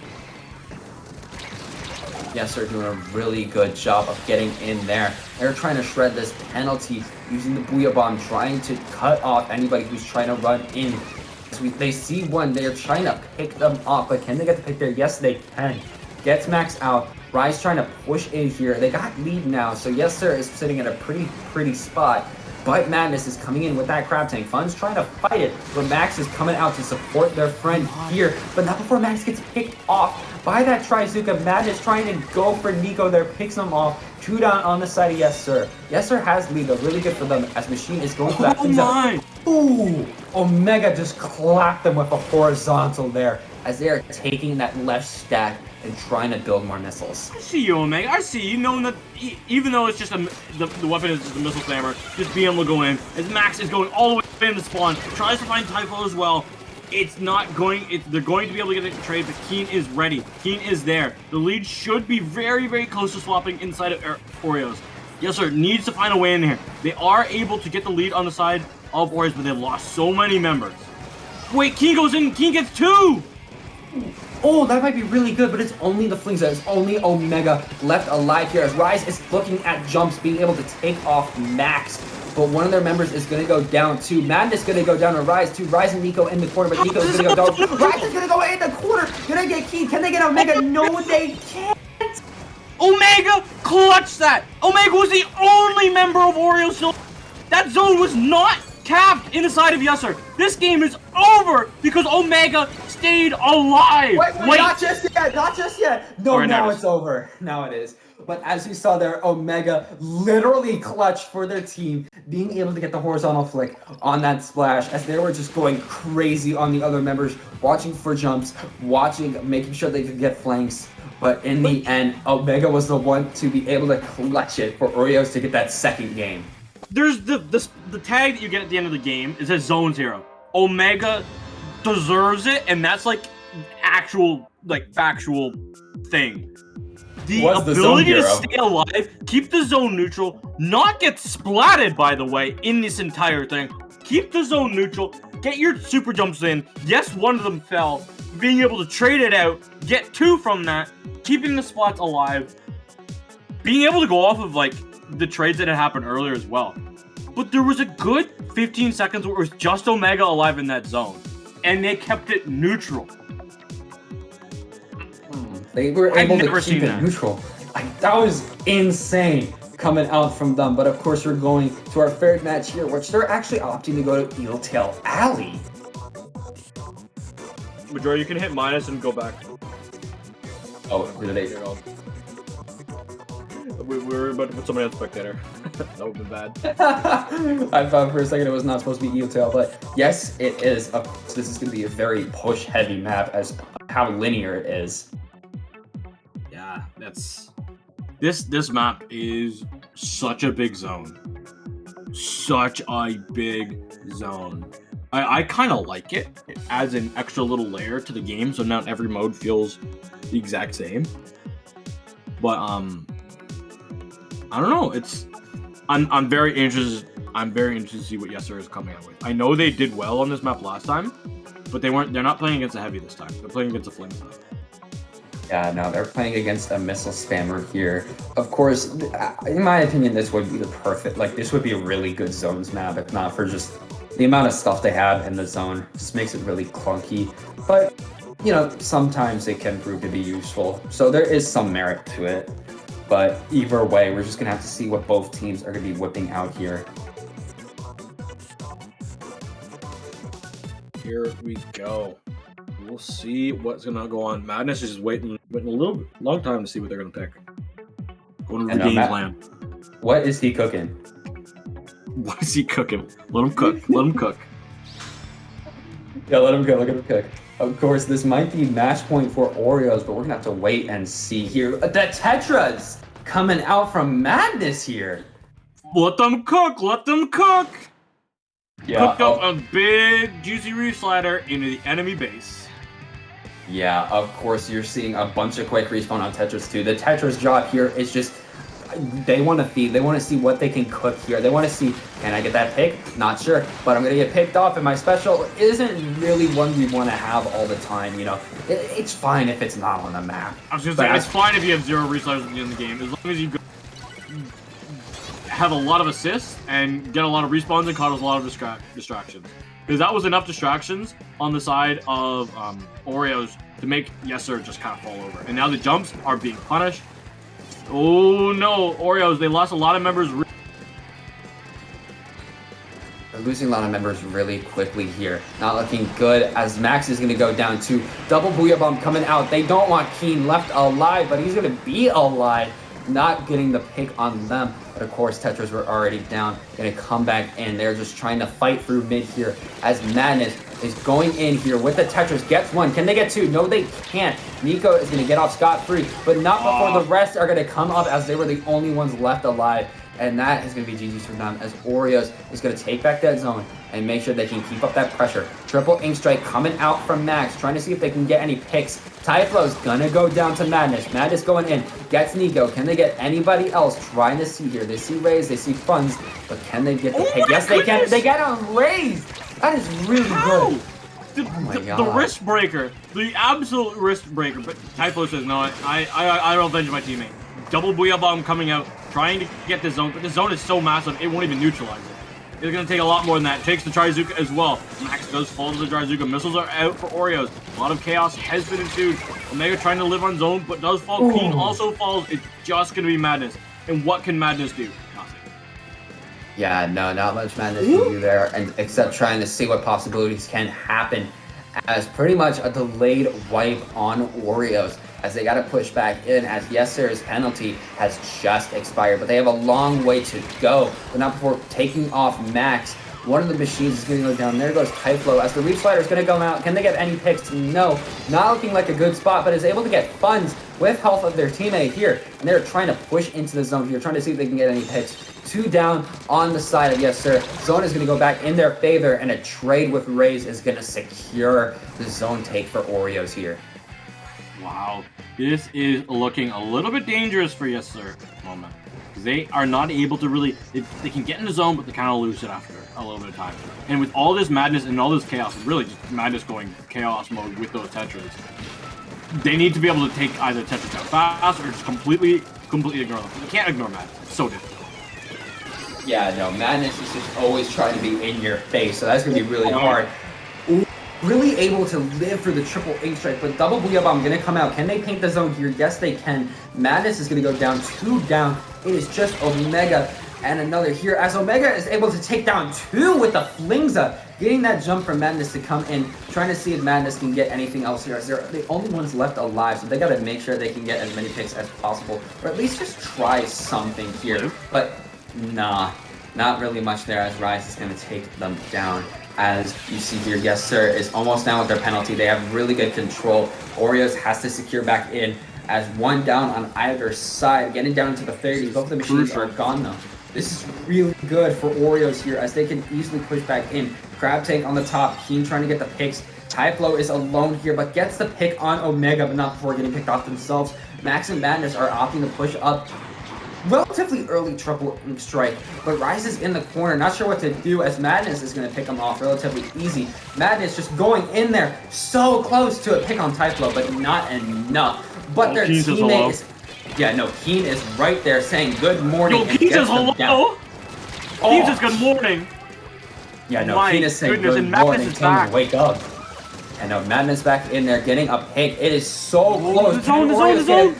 Oh, but last second able to get it to neutral. Yessir has to paint. They have to paint. They're able to get the paint. Are they going to be able to get the win here? Madness still in there. Gets Nico, though. It is just one more. It is a wipeout. And with the last couple of seconds left on the clock, and OREOS getting it is not looking good for Yessir, as Madness was left alive for just a bit too long. One opportunity. Reslider coming in. Reslider not getting anything, but of course just trying to get in there, gonna get picked off. 2 left on the side of OREOS as Max is respawning.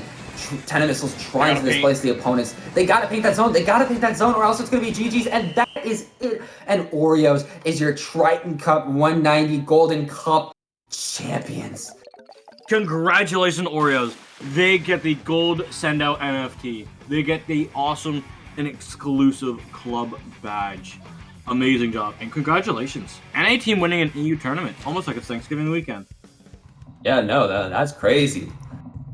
But yeah, no, that was really good from both teams. OREOS, we did not see any of their matches before this, but just coming out of nowhere and just being able to keep that aggression. And Omega, always with the clutches, with the missile, and with the Flingza roller, proving that the weapon can be pretty good too, and it is not just a missile farmer. Yeah, that's honestly Omega's MVP performance on that Mexico game. That'd be so disheartening if you're on the side of Yessir. So disheartening. Because that game was so in there, they could have gotten that game. It was within their reach. You're 3 up, and you can't get the Flingza. Flingza pops missiles. Oh, it's crazy. OREOS did such a good job as a team. Their coordination with their crabs and their specials to get in for retakes was swift and easy. On their toughest match was Spark, who they beat in semifinals, who they beat 3-2.